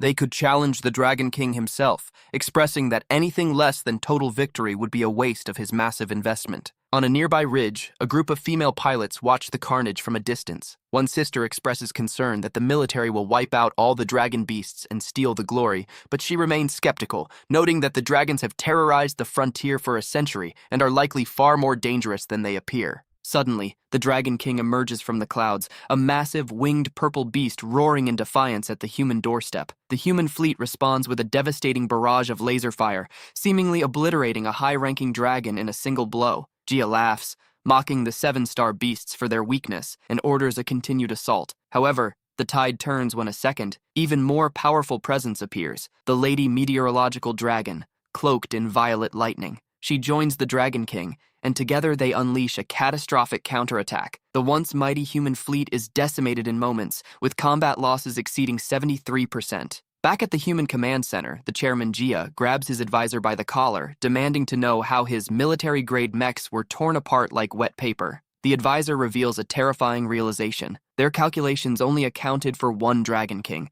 but a second beast with equal power has joined the fray. The scene concludes with a high-ranking military commander watching the destruction from a space station. He orders all units within a 100-mile radius to hold their positions. A clash of worlds. The various kings rally their armies, converging in successive waves upon the spatial tunnel that leads to the dragon beasts. The scene shifts to the mouth of a swirling orange portal where the Dragon Queen and her generals have already departed. Pantheon is ordered to prepare everyone for the vicious battle ahead, as a massive red dragon stands guard before the rift. The perspective shifts to the dragon beasts, who look down upon the humans' so-called weapons with disdain. They mock the resistance, claiming that if this is the extent of human power, there is no need to join forces. However, others warn of weapons capable of razing thousands of miles of land. The Dragon King, a towering blue serpentine figure, remains unimpressed, declaring that it makes no difference where the humans hide as he prepares to witness the full extent of their might. In the Human Command Center, a bearded leader recognizes the Dragon King's skill and orders the deployment of mecha units to pin down every last beast. A massive fleet of spacecraft and armored mechs descends from the sky, clashing with the winged monsters in the stars. Amidst the explosions, a pink-clad commander leads a direct assault, urging her units to annihilate the remaining dragon beasts. The battle intensifies as the dragons realize the humans have nasty tricks up their sleeves. A purple-winged beast expresses frustration at being looked down upon, while others unleash devastating attacks like the Cataclysmic Gale and Crimson Annihilation Flame. A report came in that the Mecha Division had engaged the enemy, but the dragon beast's counterattack was devastating. A man observed that even without the Dragon King, the elite dragon beasts were already overwhelming. Another update followed, warning that new hostile forces were emerging from the spatial rift. Their life signatures did not match those of the dragon beasts. Princess Vivi arrived at the command center and requested entry, but she was informed that insisting that her matter was urgent, she was eventually granted permission to enter. She was reminded that barging into the command center carried serious penalties, but she acknowledged the consequences. When asked whether she knew the origin of the new beasts, she explained that they came from another sector. She assured them that these beings were not a threat. On the contrary, once they helped defeat the dragon beasts, they would leave peacefully. She concluded by thanking her father. A blue dragon muttered in frustration that the insect beasts had actually followed them all the way there. Xiaofeng spoke to his team, saying that the time had come to take their revenge on the dragon beasts. Shortly after, confirmation was requested on the radiation warhead status to ensure it was fully primed. A massive missile sat locked in the launch bay, armed and ready to fire at any second. The commander gave the order to lock onto the Dragon King and the Serpentine Dragon, initiating the launch sequence. Spacecraft is rapidly traveling through deep space, emphasizing the vastness of the cosmic battlefield. A powerful blue monster held a robotic head while a massive explosion erupted behind it. A strong, muscular monster was depicted with a large pink star on its chest. A small, red-scaled dragon flies through a star-filled cosmos, calling out, "My king!" with an expression of relief. Below, the massive Dragon King cradles a smaller figure in his claws, looking down with protective concern. The scene shifts as a colossal, long-bodied space dragon roars in confusion, questioning, "What the hell is this?" A massive explosion erupts in space as the fleet opens fire. The red-scaled dragon, wounded on its back, defiantly declares that such an attack isn't enough to take its life, while its companion expresses relief at the king's safety. Nearby, a humanoid dragon warrior and a blue-scaled water dragon watch the unfolding chaos from a distance. The scene transitions to a command center where a high-ranking official orders his subordinates to continue targeting Draco Planet 1. Despite a soldier's protest about losing the land's value and endangering the princess, the official insists that victory is the only goal. Back in space, another projectile streaks toward the planet, causing the dragon warrior to panic, realizing that Garuda is still in the blast zone. But a blinding explosion soon rocks the surface. Amidst the smoke and debris, Xiaofeng stands among a group of survivors, staring up at the sky in shock and asking, "Is that a bomb?"